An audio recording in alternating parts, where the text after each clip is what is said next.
शास्त्री जी के साथ आखिरी उस रात उन 24 घंटों में क्या क्या हुआ था वो हमें स्टेप बाय स्टेप बताइए। कहानी ये है कि जो उसका बेसिक बैकग्राउंड ये था कि भारत, जैसे आपने बोला कि भारत पाकिस्तान की लड़ाई हुई, तो सोवियत रशिया ने उनके जो हेड थे किसिगिन, और उन्होंने एक पूरी शांति वार्ता की। जब उनकी बॉडी को लेके आया गया इंडिया में तो उनका पोस्टमार्टम नहीं किया गया था। अब कई बातें मैं आपको जो बताऊंगा ना, वो बातें बाद में निकल के आई। लोगों किसी के भी दिमाग में ही नहीं आया था कि इतने बड़े प्राइम मिनिस्टर आया की डेथ हुई है। लेकिन आया था, लेकिन हम जिस समय और काल की बात कर रहे हैं, उस जमाने में इंटरनेट वगैरह सब नहीं था, लेकिन ये बातें उस जमाने में एम्पलीफाई नहीं हो पाई थी क्योंकि समय काल कुछ और था। तो हरिकिशन शास्त्री जी के सबसे बड़े, तो उन्होंने कहा कि वो आदमी हार्ट का पेशेंट था, तो उसको चलना क्यों पड़ा उसको। ऐसा आप लोगों ने कमरे में क्यों नहीं इंतजाम किया, टेलीफोन वगैरह। किसी को अगर हार्ट अटैक आ जाए उसको तो बिल्कुल लेट जाना चाहिए ना, क्योंकि हार्ट अटैक के टाइम पे तो आदमी हाथ भी उठाएगा तो डेथ कन्फर्म। तो साल 70 में पार्लियामेंट में 2-3 बार डिबेट इस केस पे हुई है, जो आप कह सकते हैं कि यही अवेलेबल है इन्फॉर्मेशन हमारे पास में, इसके अलावा और कुछ और नहीं है। किस बात पे डिबेट हुई? इसी शास्त्री जी की डेथ पे। तो उन्होंने ये उसमें स्टेटमेंट में दिया कि हमने उसको एम्बामिंग की थी उसकी शरीर की, तो एम्बामिंग का रिजल्ट है कि वो काला पीला हो गया, और तो एम्बामिंग की है तो ये हमने यहाँ पे छेद किया, वो किया, तो इस तरह की बात उसमें लिखी हुई है। मोहम्मद जान पे हमें कोई डाउट नहीं है, आप उसका नाम ले रहे हैं। ये सरकार ने बोला कि वो बहुत समय से सरकार की सेवा में है, पहले भी उन्होंने मौलाना आजाद के कुक थे, अभी हमारे एम्बेसडर के कुक हैं, इस टाइम पे राष्ट्रपति भवन में नौकरी पे हैं। गृह मंत्री पार्लियामेंट में कह रहा है कि रशिया के अंदर पोस्टमार्टम ऑफर नहीं है, क्योंकि एलिगेशन आया कहां से, कांग्रेस की तरफ से। लेकिन उनके ये बोलने की 25 साल बाद जो आदमी भारत सरकार का गृह सचिव था, जो मौजूद था ताशकंद में, वो अपनी किताब में गलती से उसमें लिख दिया कि हाँ पोस्टमार्टम ऑफर हुआ। इसका मतलब आपने पार्लियामेंट में झूठ कहा। लेकिन अब हमारे सामने स्टेटमेंट आ रही है उस कुक की, जो रशिया में वाला कुक था, और वो बाद में वो कह रहा है कि रशियंस ने मेरे को अरेस्ट कर लिया 2 घंटे बाद। उन्होंने क्यों अरेस्ट किया था सर? उनको जहर का, उनको डाउट रशियंस को। इसका मतलब ये कहानी कि जहर दिया गया, ये कहानी भारत की नहीं है, ये कहानी रशिया में शुरू। जब ये खबर मार्केट में उड़ी कि उनको जहर दिया गया, तो मुझे टीएन कॉल ने फोन करके बोला कि इस इशू को दबा। अब इमेजिन कीजिए कि फॉरेन सेक्रेटरी आज के जमाने में किसी सीनियर पत्रकार को बोले कि ये खबर को काउंटर कर, तो क्या बवाल। मैं सारा गवर्नमेंट के जो पार्लियामेंट में स्टेटमेंट है, मैं उसमें एक लाइन ढूंढ रहा था कि इंक्वायरी रशिया ने की, उन्हें कुछ नहीं मिला। अगर वो ये बोल देते, मैं केस खत्म कर देता। नमस्कार दोस्तों, मैं अंजलि। स्वागत है आपके अध्याय के एक और मिस्टीरियस पॉडकास्ट में। एक प्राइम मिनिस्टर वॉर जीत के आते हैं और नेक्स्ट डे उनकी फॉरेन लैंड पे मिस्टीरियस डेथ हो जाती है। क्या कोई एक कोइंसिडेंस था या फिर इसके पीछे कोई सच छुपाया जा रहा है? आज हम बात करेंगे लाल बहादुर शास्त्री जी की डेथ मिस्ट्री के ऊपर। उसे और डीपली समझाने के लिए आज हमारे साथ हैं अनुज दर्जी। सर, आपका बहुत बहुत स्वागत है। कैसे हो आप? ठीक हो? सर, पॉडकास्ट शुरू करें? बिल्कुल। सर, सबसे पहला क्वेश्चन जहाँ से हमारी पूरी कहानी शुरू होने वाली है, शास्त्री जी के साथ आखिरी उस रात उन 24 घंटों में क्या क्या हुआ था वो हमें स्टेप बाय स्टेप बताइए। देखिए, उसमें कहानी ये है कि जो उसका बेसिक बैकग्राउंड ये था कि भारत, जैसे आपने बोला कि भारत पाकिस्तान की लड़ाई हुई, और वो लड़ाई को वो ख़त्म करने के, शांति वार्ता करने के लिए रूस ने, उस ज़माने में 2 सुपर पावर थी, एक अमेरिका और एक रशिया, सोवियत रशिया। तो सोवियत रशिया ने उनके जो हेड थे किसिगिन, और उन्होंने एक पूरी शांति वार्ता कराई, और उसके लिए वहाँ भारत का जो मंडल वहाँ पे गया था, प्रतिनिधि मंडल, उसमें प्रधानमंत्री खुद थे अपने शास्त्री जी। तो वो यहाँ से मेरे ख्याल से कोई, ये बात है जनवरी सन 66 की जी। तो ये ताशकंद में, जो अभी मेरे ख्याल से दूसरी कंट्री बन गया, उस ज़माने में रशिया का हिस्सा था, अभी उज़्बेकिस्तान में आजकल। तो उज़्बेकिस्तान एक अलग देश बन गया, लेकिन उस ज़माने में उज़्बेकिस्तान रशिया का हिस्सा था। तो ताशकंद ने वहाँ पे ये उनका जो सम्मेलन हुआ था, जो जहाँ तक मेरे को ना याद है, शायद 3 जनवरी के आसपास वो यहाँ से चले गए थे, 3-4 तारीख को।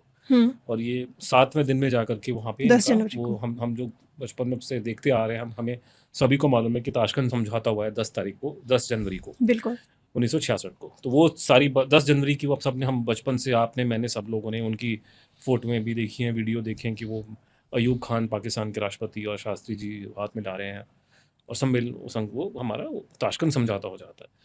तो उसके, जो आपका सवाल है उसके बाद की घटनाओं का, कि उस बात की घटनाओं के बारे में या तो लोगों को पता नहीं है, या तो उसके बारे में कोई ज़्यादा इन्फॉर्मेशन पब्लिक डोमेन में नहीं है अभी। तो हुआ ये था कि ये समझौता हुआ था शायद 4 बजे के आसपास।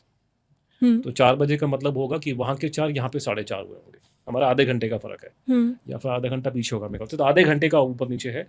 हाँ, यहाँ 4 है, वहाँ 3:30 बजे होगा, जहाँ तक मुझे ताशकंद में। बिल्कुल। तो ये 4 बजे वहाँ पे लोकल टाइम पे ये ताशकंद का समझौता, जो हम लोग जो देखते आ रहे हैं कि वो शास्त्री जी सब लोग खड़े हुए हैं, वो समझौता होता है। उसके बाद में रात को 8 बजे वहाँ पे एक उनकी एक पार्टी कह सकते हैं रात को, जो सोवियत सरकार ने पार्टी उनके ऑनर में की थी। उसमें अयूब खान भी आते हैं, पाकिस्तान का प्रतिनिधिमंडल भी आता है, हमारे भी सारे लोग वहाँ जाते हैं।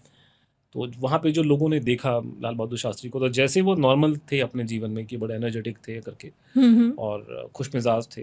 हम्म ज़्यादा हंसी तो नहीं कर रहे थे लेकिन खुश मिजाज जिस कह सकते हैं।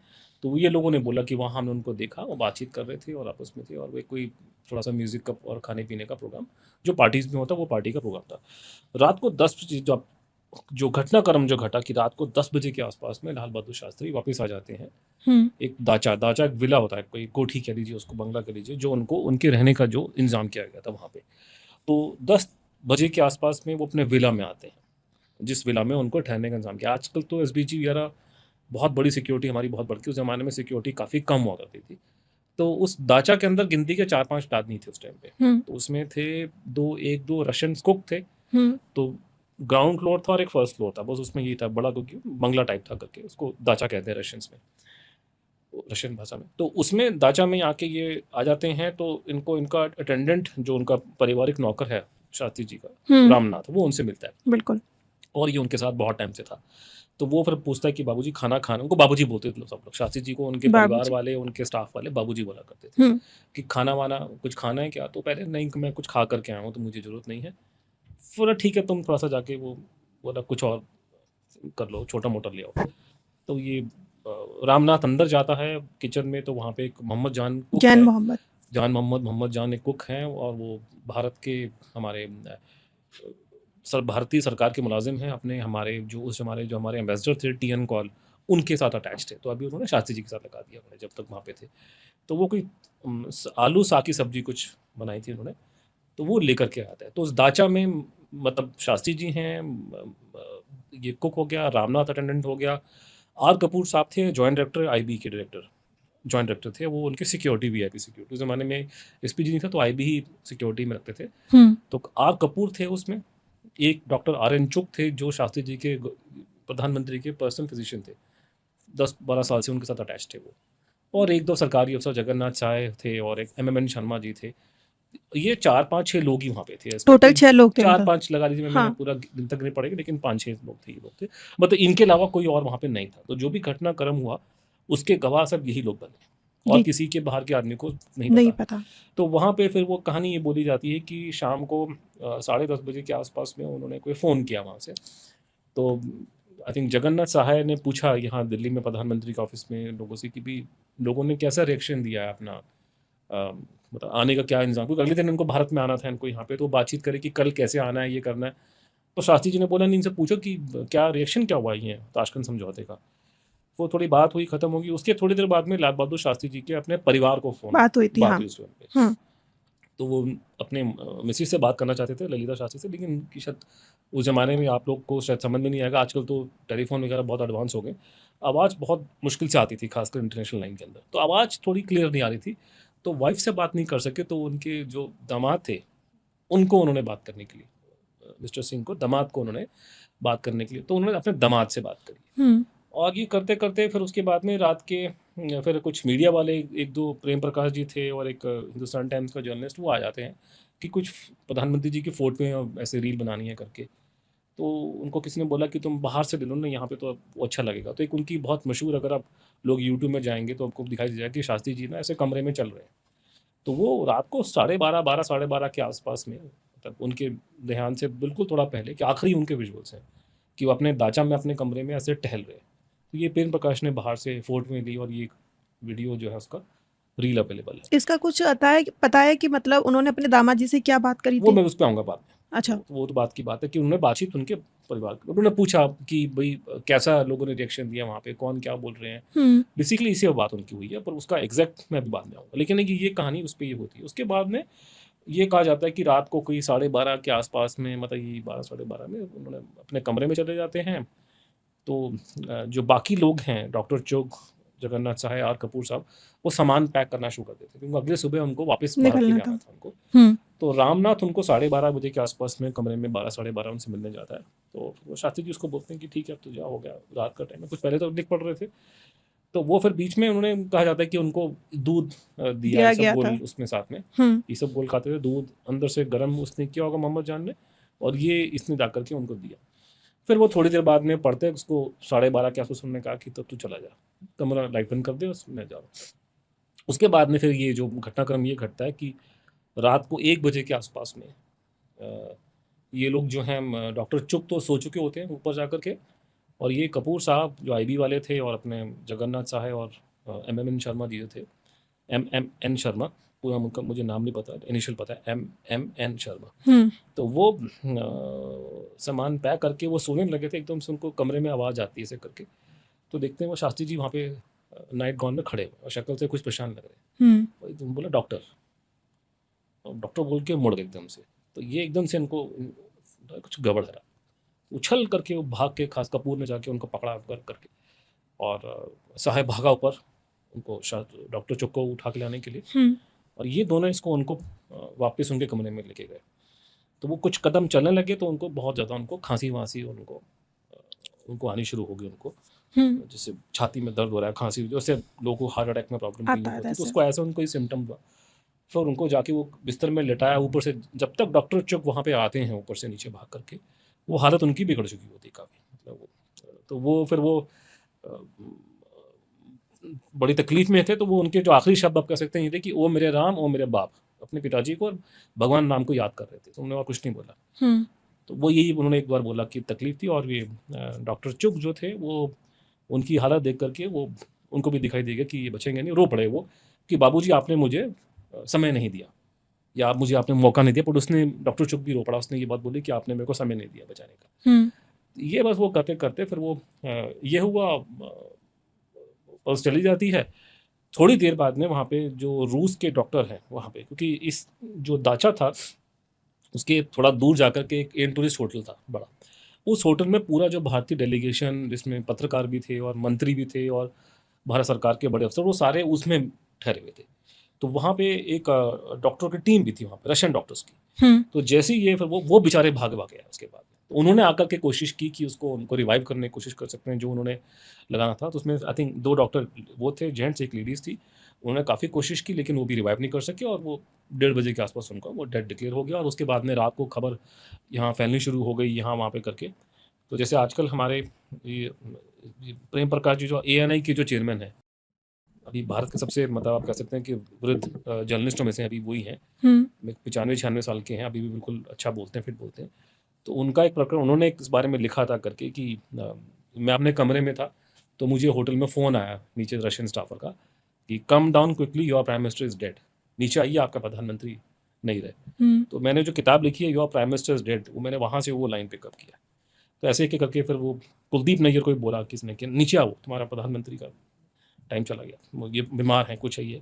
तो वहाँ से करते करते थोड़ी देर बाद, 1:30-2 बजे के 2-3 बजे के बाद से अयूब खान वहाँ पे आते हैं, कुलदीप नैयर भी वहाँ पे आते हैं, पत्रकार लोग जो हैं वहाँ के, फिर वो रशिया का जो किसी की जो वहाँ पे वो भी वहाँ पे, तो सब लोग आ जाते हैं क्योंकि किसी की डेथ बिल्कुल। कितना ज़बरदस्त, इतना बड़ा सम्मेलन में एकदम से कोई मर जाए तो बहुत अजीब-बुरी बात है। तो बिल्कुल ये घटनाक्रम हुआ, और उसके बाद में उन्होंने सुबह जो है 8 साढ़े 8-9 बजे की बात, वो उनको उनकी बॉडी को उन्होंने एयरपोर्ट में ले गए, और वो किसी गिर ने और अयूब खान ने ही भी कंधा दिया था, और उसको लेकर के दोपहर को 2 बजे के आसपास में, ये दिल्ली में जो पालम एयरपोर्ट आजकल जो है टेक्निकल एरिया, यही एयरपोर्ट था उस टाइम पे, पालम जो दिल्ली का टर्मिनल 1 जो अभी बन गया, पालम एयरपोर्ट जो है उसमें उनको लेकर आए।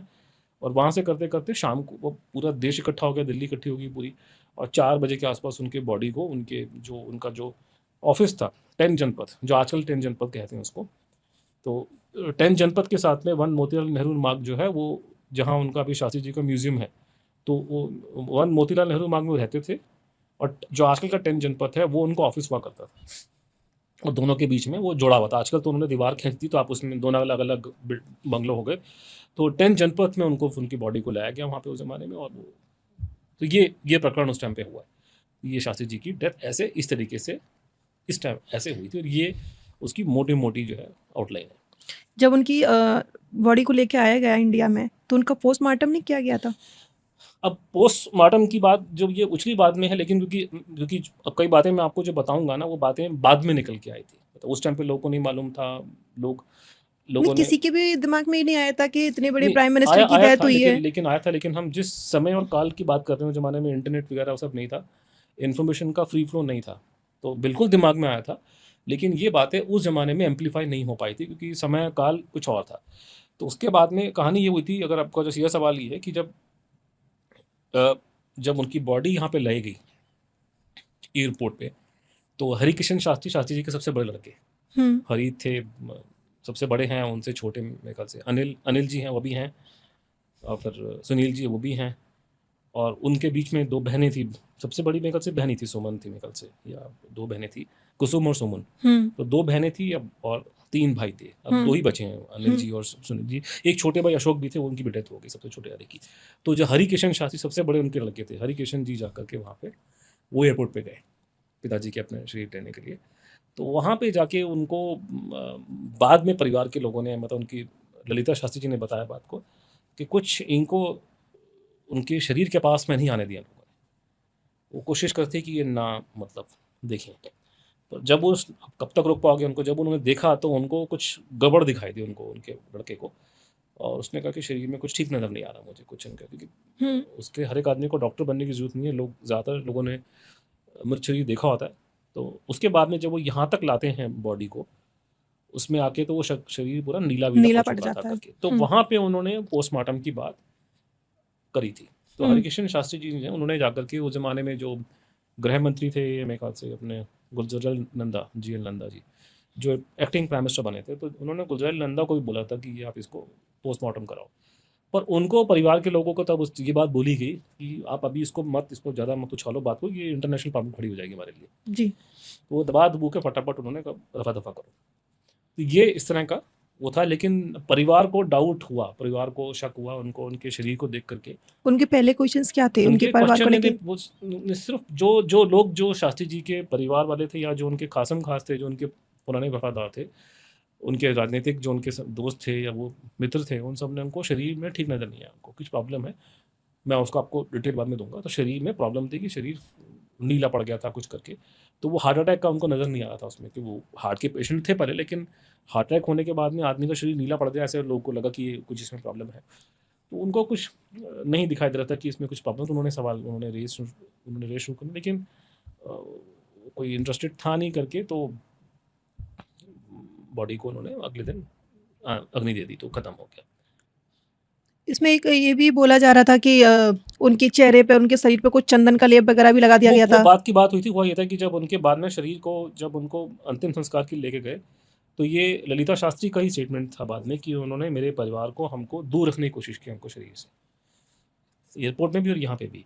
और जब हमने देखा, ये बताया, देखो शरीर तो नीला पड़ गया, वो फटाफट उन्होंने उनके मुँह पे जाकर के वो चंदन का लेप लगा कुछ दिया, छुपाने की छुपाने की कोशिश करी कोशिश कर थी। रहे थे। उसके बाद में उनके बहुत, उनके शास्त्री जी के, तो फिर वो एक प्रॉब्लम और दिखाई दी थी करके, कि उनका शरीर इतना फूल गया था कि वो, उसकी जो कपड़े थे उनकी बनियान को फाड़ना पड़ा था उसमें उस टाइम पे। तो ये बहुत शरीर। अजीब सी घटना। तो वो कहते हम बनियान को फाड़ना पड़ा करके। एक जगदीश कोडेशिया जी थे, उनके शास्त्री जी के बड़े खासम खास, जहाँ आप मेरा इंटरव्यू ले रहे हो, आप उनके पास ही उनका उनका बंगला था, उनके बच्चे बच्चे अभी भी वहाँ पर हैं। बहुत बड़े नेता थे, कांग्रेस, दिल्ली कांग्रेस के मुखिया थे, पुराने ज़माने के नेता थे, जिन्होंने सभी से, गांधी जी, सुभाष बोस, पंडित जी, सभी को जानते थे वो। तो कोई छोटा मोटा आदमी नहीं था। जगदीश कोडेशिया ने, फिर उसने भी बोला कि शरीर सारा बुरी हालत थी, कपड़े फटे थे, और वो भी बोलता फिर रहा था कि वो तो पूरे जीवन बोलते रहे कि प्रॉब्लम है इसमें, शरीर ठीक नहीं है, हमने बोला है पोस्टमार्टम कराओ, नहीं करवाया। तो उसमें एक और प्रकरण ये हुआ था, जो मुझे उनके परिवार के लोगों ने कहा था। शास्त्री जी की माता जी जीवित थी उस टाइम पे, तो उनके जाने के 9 महीने बाद गई हैं, वो भी उनकी भी डेथ। बच्चा, वो लोग घर वाले कहते हैं कि वो पैदा भी वो उनके पास हुआ, लेकिन उनके जाने तक 9 महीने तक जिंदा रही थी। तो शास्त्री जी की माता जी ने, वो उनके कहते हैं कि कोई गांव में कोई चीज़ करते हैं कि कोई असली घी में कुछ मिला करके, जब इनको डाउट हुआ कि शरीर ठीक नहीं है, तो उन्होंने कुछ असली घी में कोई चीज़ मिलाई, कोई लेप लगाया। उस लेप को उन्होंने उनके पैरों में रगड़ा या शरीर में रगड़ा, और उसको इकट्ठा कर रख दिया। और वो कहते हैं कि वो अगर उसमें कोई जहर होगा तो नीला पड़ जाएगा, तो वो नीला पड़ गया था करके। तब उन्होंने, उनके मुंह से निकला था शास्त्री जी की माता जी की, कि मेरे बिटवा को जहर दे दिया। तो परिवार में माता ने और उनका जो मिसेस है, वो उन्होंने साफ स्टैंड ले लिया कि इनको मारा इनको। तो ये घटनाक्रम उस ज़माने में हुआ। उस ज़माने में तो फिर ये जो मीडिया था, वो ऐसा तो था नहीं कि रिपोर्ट करेगा इन चीज़ों को, वो तो बिल्कुल रिपोर्ट करते थे नहीं। तो ये खबरें टैबलॉइड में आती थी यहाँ वहाँ पे। जो हम्म। मेन स्ट्रीम पेपर हैं वो ऐसी बातों को रिपोर्ट नहीं करते थे, तो उसमें तो कोई खबर नहीं आई। लेकिन है कि जो टैबलॉइड वगैरह में थोड़े से डाउट वाउट, या आप कह सकते हैं ना कि लोग बोलते हैं, तो ऐसी बातें चर्चा में बननी शुरू हो गई करते करते फिर उसके, ये जनवरी की बात है, फरवरी में जाकर के पार्लियामेंट का पहला अधिवेशन जो हुआ, पहले मतलब जो विंटर सेशन था पार्लियामेंट का, हम्म। तो पहला आदमी जिसने सवाल रेज किया वो अटल बिहारी वाजपेयी थे। हम्म। तो उन्होंने कहा जी वो आदमी हार्ट का पेशेंट था, तो उसको चलना क्यों पड़ा हुआ, उसको इतना, उसको ऐसा आप लोगों ने कमरे में क्यों नहीं इंतजाम किया टेलीफोन वगैरह का। किसी को अगर हार्ट अटैक आ जाए उसको तो बिल्कुल लेट जाना चाहिए ना, क्योंकि हार्ट अटैक के टाइम पे तो आदमी हाथ भी उठाएगा तो, दर्द क्योंकि हो- वो सारा प्रेशर दिल पे पड़ता है। बिल्कुल। जो हार्ट मतलब आप हार्ट की प्रॉब्लम है, किसी को हार्ट अटैक आ रहा है, अगर वो पैदल चलेगा वो तो क्या, वो तो डेथ कन्फर्म है, वो तो लेटना चाहिए एकदम से। तो उन्होंने बोला कि इसको चलने की नौबत क्यों पड़ी, उनके कमरे में क्यों आप लोगों ने इंतजाम किया, टेलीफोन नहीं था, ये नहीं था, वो मोहम्मद जान ने क्या पिलाया दूध में। तो ये सवाल जो है पहली बार रेस किए थे अटल बिहारी वाजपेयी ने, हम्म। क्योंकि उसका पीछे एक साइकोलॉजिकल रीजन ये भी था कि कई बार उनको, अटल जी को भी थोड़ा सा दुख था इस बात का कि उन्होंने क्रिटिसाइज शास्त्री जी को बहुत किया था ताशकंद समझौते के लिए। तो कई लोगों ने बोला था कि तुम्हारे बोलने कि तुमने उसको दुख दिया उनके आखिरी टाइम पे, तुमने उनको क्रिटिसाइज किया, ये क्या। थोड़े अटल जी को भी इस बात को लेके फीलिंग थी, अटैचमेंट, तो उन्होंने सवाल उठाया कि भाई आपने क्यों नहीं इंतजाम किया, जब आपको पता है कि इस आदमी को हार्ट का पेशेंट रह चुका है पहले, ठीक है रिकवर हो गए थे, ठीक थे, लेकिन एक चलने की नौबत नहीं आनी चाहिए ना, कम से कम अपने घर, अपने ऑफिस, अपने कमरे से फ़ोन करते। तो ये उन्होंने सवाल उठाया, बाकी लोगों ने उठाया कि ये बात है आपकी फरवरी सन 66 की।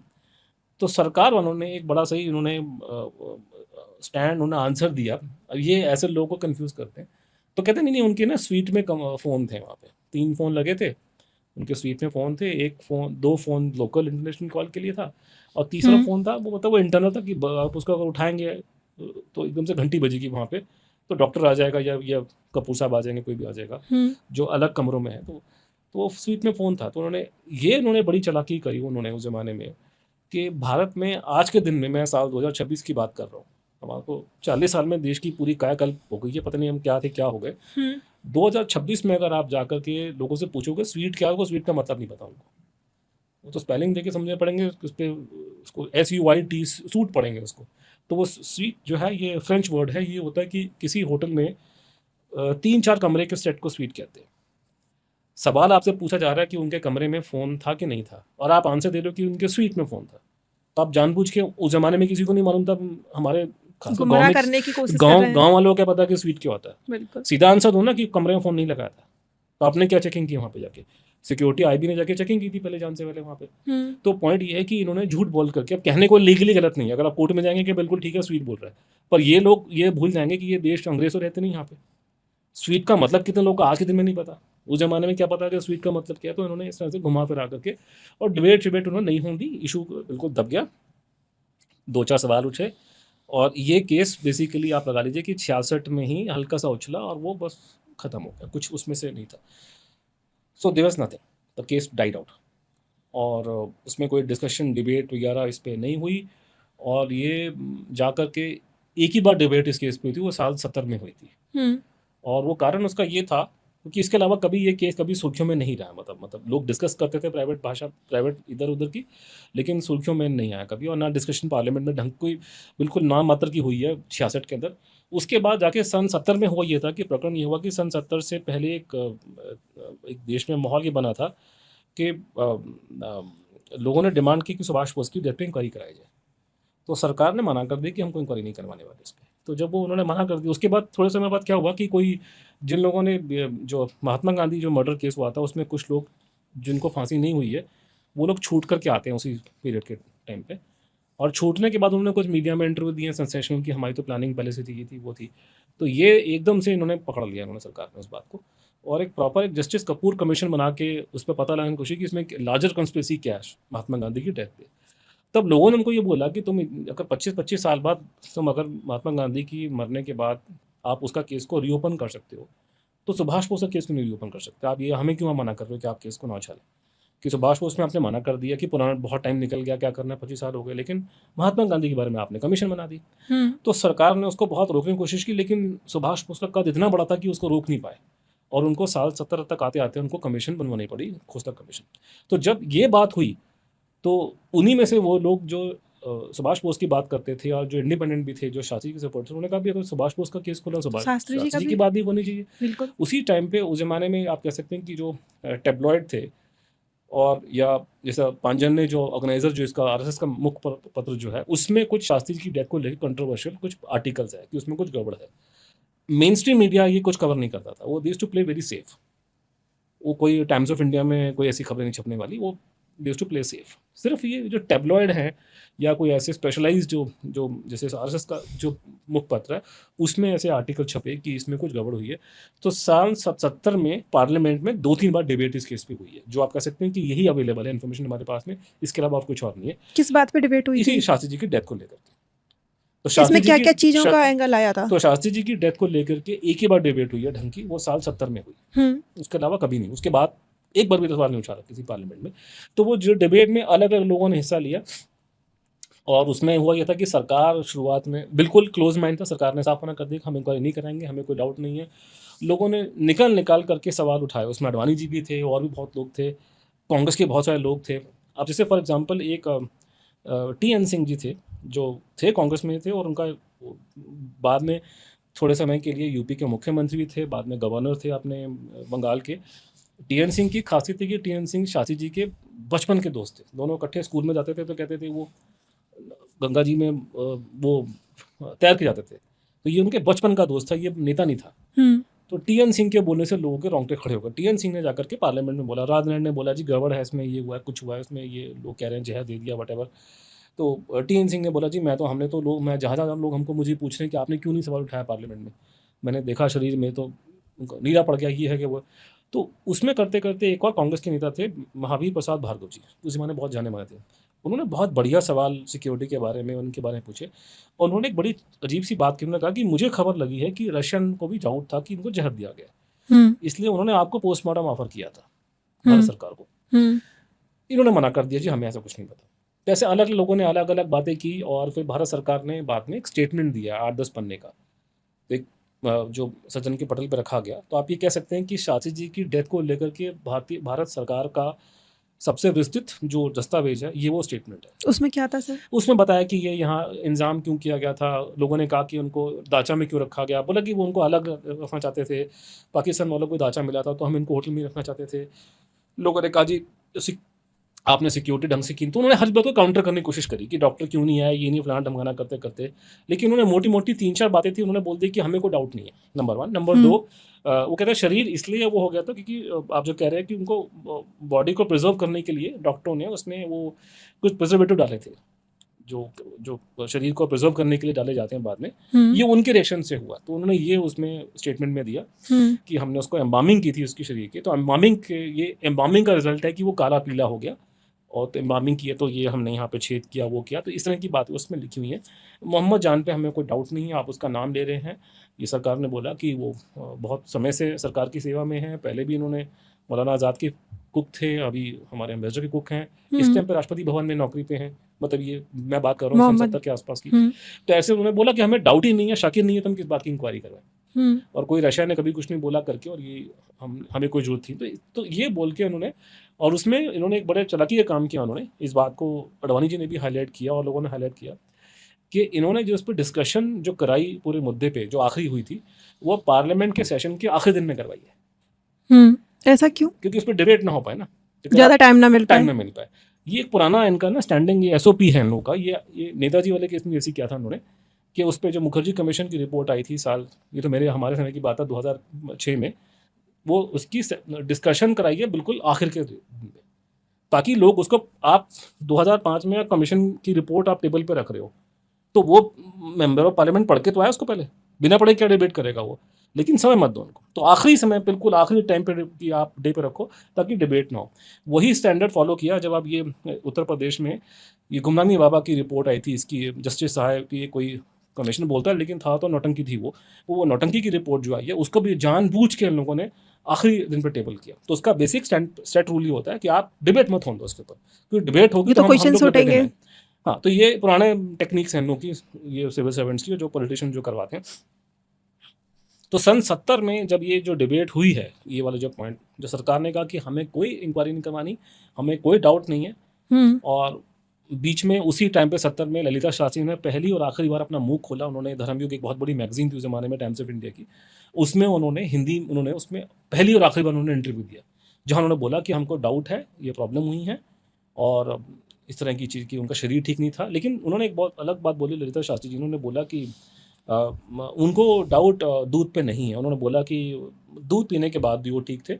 उसके बाद उनको रात को उन्होंने पानी मांगा, तो सामने फ्लास्क रखा था, तो उस फ्लास्क से निकाल के वो उन्होंने रामनाथ ने उनको पानी दिया। वो पानी पीने के बाद उनका सिर भारी होना शुरू हुआ। तो और वो उनका सामान जो वहाँ से वापस आया ताशकंद से, तो वो फ्लास्क वापस नहीं आया। तो ये उन्होंने एलिगेशन लगाया था। बाद में गवर्नमेंट ने कहा जी हमारा सारा सामान आ गया, लेकिन वो मना कर रहे हैं कि वो फ्लास्क नहीं आता। तो उनका इशारा फ्लास्क के पर था, उन्होंने दूध की बात उन्होंने नहीं करी ललिता शास्त्री ने। लेकिन ये सारी बातें हुई, लेकिन सरकार ने मना कर दी कि हम इसमें इंक्वायरी नहीं कराएंगे, क्योंकि हमें इसमें डाउट ही नहीं है। जब डाउट नहीं है तो इंक्वायरी क्यों कराएंगे।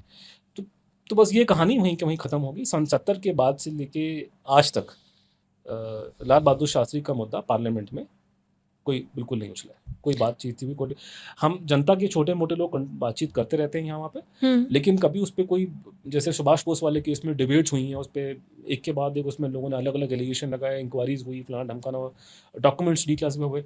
वो शास्त्री वाले केस में ऐसा कभी कुछ नहीं हो पाया, क्योंकि वो इशू जो है उसी वक्त ख़त्म हो चुका था। तो ये तो बाद में जाके आप मेरी वजह से थोड़ा सा केस रिवाइव हो गया, और ये फिल्म जो बनी है अपनी ताशकंद फाइल्स, उसकी वजह से आपकी जनरेशन को पता, नहीं तो बीच में केस जो है पब्लिक डोमेन में खत्म हो चुका था, इसमें कोई डिस्कशन डिबेट नहीं हो रहा था। अब सर अगर आपके अकॉर्डिंग देखें तो इस केस की, इस डेथ की जो मिस्ट्री है आपके अकॉर्डिंग वो क्या है? इसमें जो जैन मोहम्मद है उनका क्या एंगल था, और जो ललिता शास्त्री ने जो क्वेश्चंस उठाए लास्ट में, वो कहाँ तक सही देखिए है? इसमें मोटा मोटा दो चीज़ है इसमें। सबसे पहली चीज़ तो ये है कि आपको ये पहली बात ये है कि आपने पूछा मेरा एंगल क्या। मेरा देखिए तरीका काम करने का ये है कि हम लोग जो पत्रकार बंधु हैं, हम लोग रिसर्च पे और डाटा पे चलते हैं ना, इन्फॉर्मेशन एविडेंस पे चलते हैं। एक बहुत बड़ा एक प्रॉब्लम आ रही है कि सुनी सुनाई बात को रिपीट करना, लोगों को आदत है कि किसी ने बोला, उस पर बोल के आप कुछ ना कुछ उल्टी से दावा ठोक दीजिए, और कोई आपको पूछेगा, बोलेगा मैंने नहीं कहा, मैं तो उसकी बात कोट कर रहा हूँ। तो अगर मैं सिर्फ ललिता शास्त्री की स्टेटमेंट को आधार बना करके एलिगेशन लगा दूँ तो वो अनफेयर होगा ना। आपको एक की स्टेटमेंट पूछता है, उनको डाउट थे, अब उनके हस्बैंड की डेथ होगी तो बेचारी के दिमाग में तो नेगेटिव हजारों क्वेश्चंस आएंगे। हाँ, तो उसको मैं एविडेंस नहीं। अब चक्कर है कि वो तो यहाँ पे एक बड़ा गलत आजकल हमारे यहाँ पे देश में ऐसा कहानी हो गई है कि आप किसी ऐसे व्यक्ति की, खासकर उसकी जो नहीं रहा है आपने, उसकी पुरानी कही बात को या उसकी किताब के में कुछ लिखा है, उसके बेस पे आप दुनिया जहान भर के एलिगेशन लोगों पे लगा दो, क्योंकि आपको पता है कि कोई आपको पूछेगा तो बोल दो कि मैं तो लिखा नहीं, मैं तो उसकी किताब को कोट कर रहा हूँ। वो आदमी मर चुका है। तो और आपने अपनी पॉलिटिक्स अकाउंटेबिलिटी जी हुआ, क्योंकि मैं रिसर्चर हूँ तो मेरा काम है कि मैं उसको ठोक बजा करके, इतने बड़े बड़े लोग जो अपने आप को प्रोफेसर इतिहासकार बताते हैं, वो एक लाइन उठाते हैं किसी एक आदमी की, उसके नाम, उस पर नाम पे, चाहे वो फेसबुक में आकर, ट्विटर में आकर के और हर जगह उल्टी सीधी बातें बोल रहे हैं, उनका दिमाग लगाते नहीं कि वो जो आदमी लिख के गया कि वो कितना सच है। तो मैं वो उस पर नहीं चलता, मैं ठोक बजा करके मैं ये भी चेक करता हूँ कि उसकी क्रेडिबिलिटी आदमी की क्या जो बोल रहा है, और उसके फेवर में यहाँ वहाँ पे क्या इन्फॉर्मेशन सोर्स है। तो जितना हो सकता है मल्टीपल एंगल से निकाल के हम लोग, मैं बात करता हूँ।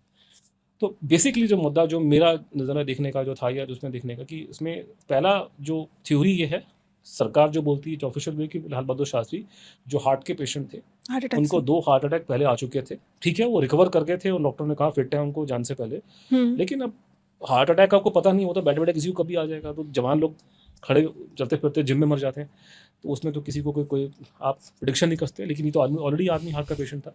तो जो ऑफिशियल व्यू है कि उनको तीसरा हार्ट अटैक आया, हार्ट कार्डियक अरेस्ट या जो भी है, मुझे वो मेडिकल टर्म नहीं पता, कार्डियक अरेस्ट है या हार्ट अटैक, दोनों अलग अलग होते हैं। तो उनको जो कार्डियक अरेस्ट हुआ है उसमें उनकी डेथ हो गई, दैट इज नंबर 1। लेकिन परिवार वाले और शास्त्री जी के बहुत खासम खास लोग हैं, जिनके मैं क्वेश्चन नहीं करूंगा उनकी क्रेडिबिलिटी पे, उनका कोई झूठ बोलने का मोटिव नहीं है, वो कहते हैं कि उनको जहर देके मारा गया।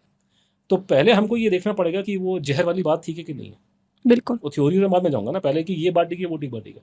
तो मेरा प्रॉब्लम ये आ रहा है कि जो मैंने पूरा रिसर्च किया उसमें, या और जो मैंने उसमें ऑथेंटिक सोर्सेज पे मैं गया हूँ, उनको मैंने क्रॉस चेक किया, वेरीफाई किया, तो उसमें पहली चीज़ तो ये देखनी है कि अगर आदमी को किसी को जहर दिया गया है, उसका पता लगाने का एक ही तरीका है, पोस्टमार्टम। ठीक है जी। पोस्टमार्टम इस केस में हुआ नहीं था। अब बिना उसे कैसे आप साबित करोगे? तो पोस्टमार्टम के अलावा आप किसी को जहर दिया नहीं दिया ये आप साबित नहीं कर सकते। तो जो मैं कर सकता था, मैंने ये काम किया कि मैंने एक, आप कह सकते हैं कि मैंने एक नोट बनाया। मैंने उस नोट में जो गवर्नमेंट का ऑथेंटिक डेटा है, जो उन्होंने पार्लियामेंट में स्टेटमेंट दी है, उसके अंदर कि रशियन डॉक्टर चुक ने उनको क्या दवाई दी।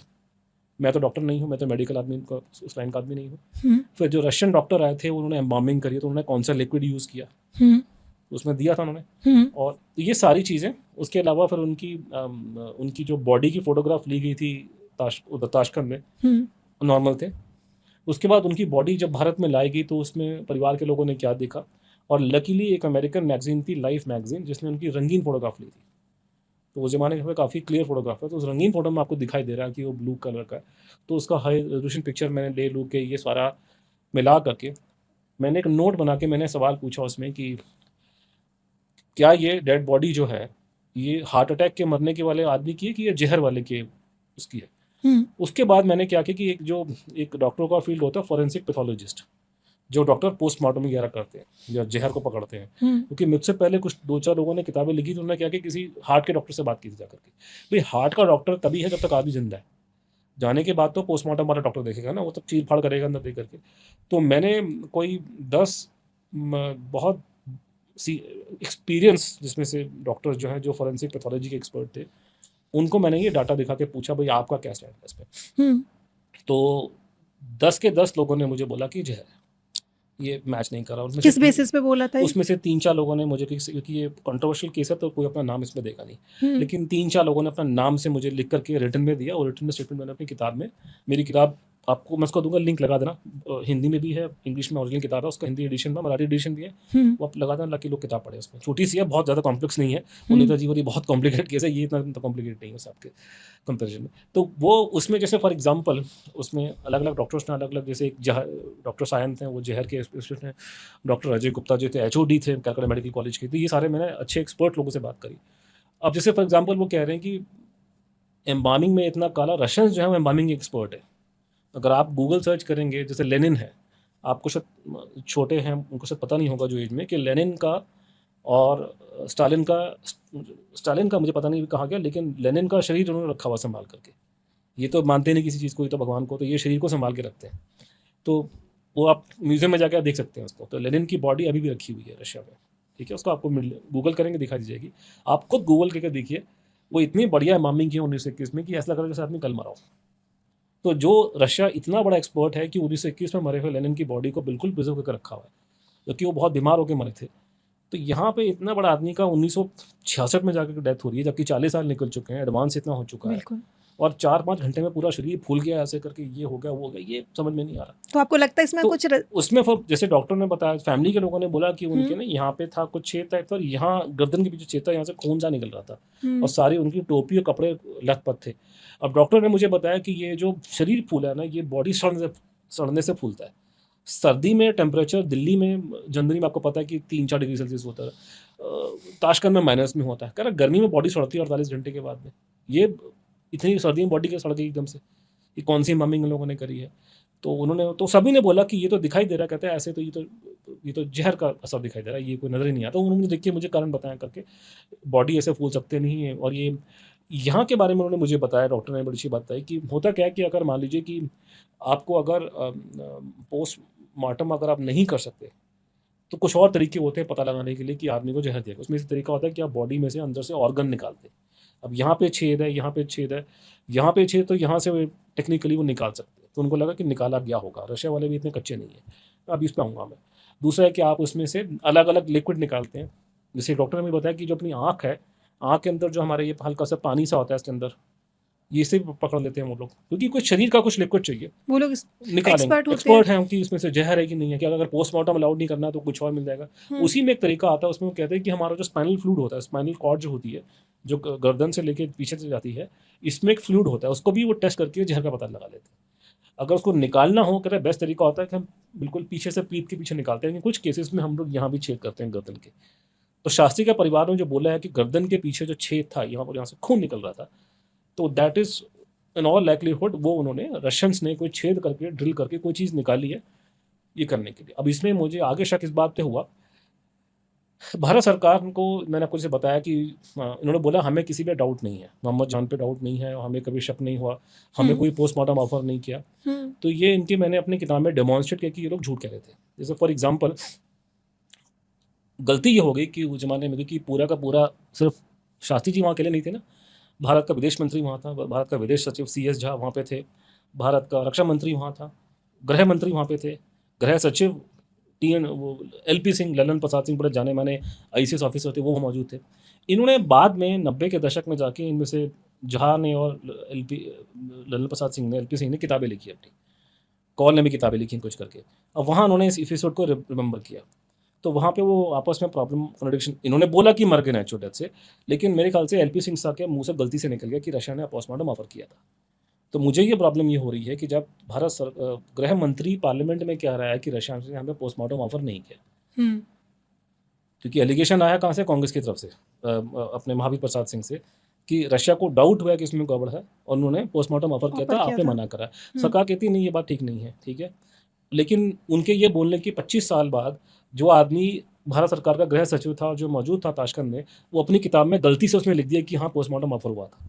इसका मतलब आपने पार्लियामेंट में झूठ कहा आप लोगों ने। बिल्कुल। तो ऐसे पॉइंट निकलने शुरू कर, तो ये करते करते एक बहुत बड़ा, जो इसमें आप कह सकते हैं कि एक बहुत बड़ी चीज़, विचित्र चीज़ जो हाथ में निकली, वो ये थी कि साल 1998-99 की बात है, इस टाइम तक रशिया टूट चुका था। एक खबर छपती है रूस में कहीं पे किसी लोकल रशियन अखबार में, उस खबर को लेकर के इंग्लैंड में एक अखबार है द इंडिपेंडेंट, अभी भी आता है, आजकल ऑनलाइन हो गया, पहले प्रिंट में आता था।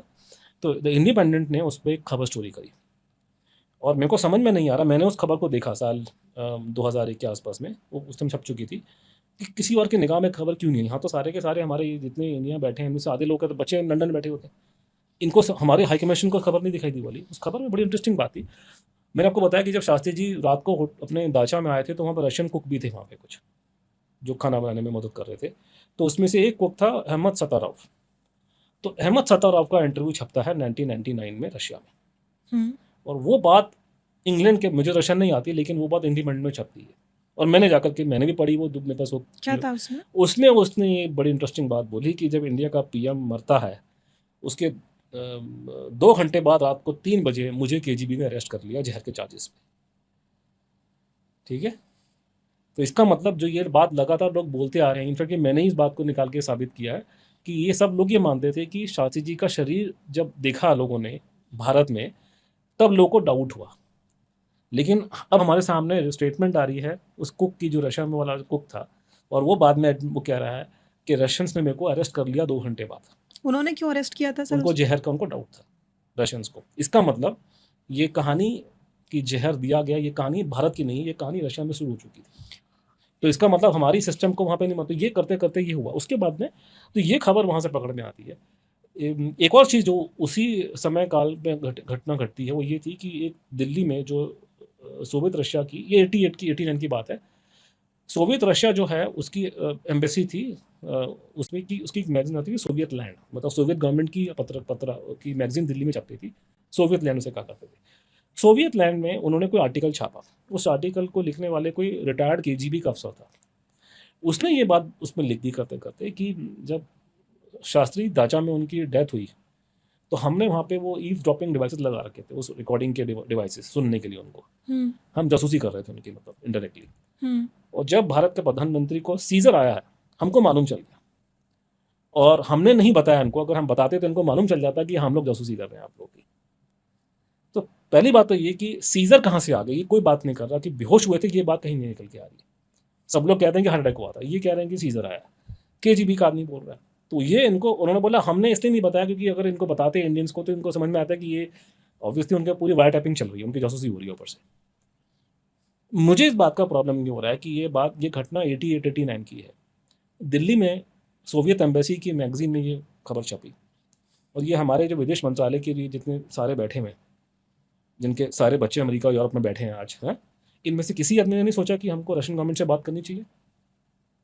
आप उनको सुन पा रहे हैं तो आपको तो रिकॉर्डिंग होगी उनकी, आप उनको पूछिए भी KGB के किसी आदमी ने लिखा है अखबार के आपकी ही मैगजीन में कि हम सुन रहे थे, तो कुछ ना कुछ रिकॉर्ड होगा हमारे प्रधानमंत्री के, जब उन्होंने घर पे बात करी होगी, इंडिया में बात करी होगी, तो सारी रिकॉर्ड होंगे उनके पास में। इसका बट वो क्यों उसको रिकॉर्ड कर रहे थे? नहीं, वो तो स्टैंडर्ड प्रोटोकॉल है, हम भी करते हैं, वो अलग कहानी है। अच्छा, वो तो हम भी करते हैं। नहीं शायद उनका कुछ रोल हो। नहीं, वो सभी करते हैं, रिकॉर्डिंग सभी की होती है, वो तो आजकल होती है, हम भी आज भी करते हैं, वो सभी करते हैं, वो तो एक सिक्योरिटी मेजर है, वो किसी को नहीं छोड़ते, हम भी किसी को नहीं छोड़ते। इसको सिंपलीफाई करें, इस मिस्ट्री, हमारे देश में क्यों नहीं आके लोग रफीक भवन में ठहरते हैं, जो विदेश से हमारे मेहमान आते हैं, तो क्यों जाके छोटे मोटे होटल में ठहरते हैं? इसी वजह से क्यों नहीं जाते राष्ट्रपति भवन में ठहर, वो तो पूरा महल है, आप जाइए महल में ठहरिए। नहीं, वो जाके छोटे होटल में ठहरते हैं, पता है ना यहाँ भी इन्होंने डिग्रियाँ लगा रखी होंगी। ये सभी कंट्रीज करते हैं, हम भी करते हैं, हम लोग कोई दूध के धुले नहीं है। तो लेकिन ये है कि जब ये खबर छप गई तो इनको पूछना चाहिए था, तो इनके दिल में चोट था, उन्होंने नहीं पूछा। तो ये बहुत अपना में बहुत सीरियस चीज़ें हैं जो बताया आपको मैंने। तो मुझे ये मैंने सारा किताब में डाला कि इनको देखिए डाउट हो रहा है कि सरकार ठीक नहीं कह रही है, डॉक्टर्स कह रहे हैं कि इसको जहर दिया गया। तो मैं इस बात को सपोर्ट कर रहा हूँ कि ये फैमिली की बात ठीक नजर आ रही है मुझे, क्योंकि सरकार झूठ कह रही है और ये क्वेश्चन खड़े हो गए हैं। तीसरा एक बड़ी बड़ी इंटरेस्टिंग बात हुई इसके बाद में, इसको मैं ऐड करूँगा। ये घटनाक्रम हुआ है साल 2009-10 में आ गया। मैं साल 2008 या 9 में एक्टिव हुआ इस केस पे। मुझे मालूम था, मैंने वो खबर पढ़ी थी, पर मेरा इसमें कुछ, मैं तो सुभाष बोस की इंक्वायरी कर रहा था डेथ को लेकर के। लेकिन होता ये था कि जब मैं नेताजी की डेथ की इंक्वायरी कर रहा था तो बार बार लोग मुझे बोलते थे कि यार ये लाल बहादुर शास्त्री वाला केस जुड़ा हुआ है इसके साथ में। तो शास्त्री के परिवार नहीं बोला, वो तो खुल्लम खुल्ला बोलते थे कि वो नेताजी की बात करने गए थे वहाँ पे, वो तो टेलीफोन में भी सुभाष बोस की बात की थी उन्होंने करके। तो ये कहीं ना कहीं सुभाष बोस के मुद्दे से जुड़ा हुआ केस माना जाता है। आप कह सकते हैं कि नेताजी की पूरी बुक है, उसमें ये चैप्टर है शास्त्री जी की डेथ का। तो ये लोग बातें करते थे, लेकिन मेरे पास में कुछ था नहीं करने के लिए। मेरे पास कोई मतलब कोई डॉक्यूमेंट्स नहीं है, कोई गवर्नमेंट ने कमीशन नहीं बनाया। सुभाष बोस को तो बहुत कुछ है ना, रिसर्च करने के लिए आपका डाटा है, इन्फॉर्मेशन है, गवाह है, इसमें तो कुछ था नहीं, कुछ बचा नहीं, तो किसकी बात करेंगे आप लोग। तो उसमें हुआ ये कि अब ये करते करते साल 2009 में मैंने सूचना का अधिकार जो है, क्योंकि मैं ऑलरेडी सुभाष बोस पे केस फाइल कर रहा था एक के बाद एक, मैंने एक शास्त्री पे केस डाल दिया सूचना के अधिकार में कि इसके बारे में क्या रिकॉर्ड आपके पास में। तो प्रधानमंत्री कार्यालय ने मुझे बोला कि उनके पास में कोई रिकॉर्ड है जिसको नहीं देंगे, नेशनल सिक्योरिटी है। और विदेश मंत्रालय ने बोला कि हमारे पास में, मतलब उन्होंने कह दिया कि नहीं है कुछ करके whatever। तो जब ये खबर छपी टाइम्स ऑफ इंडिया वगैरह में, तो 2009 में ये केस हल्का सा आप कह सकते हैं जिंदा हो गया फिर से हल्का सा।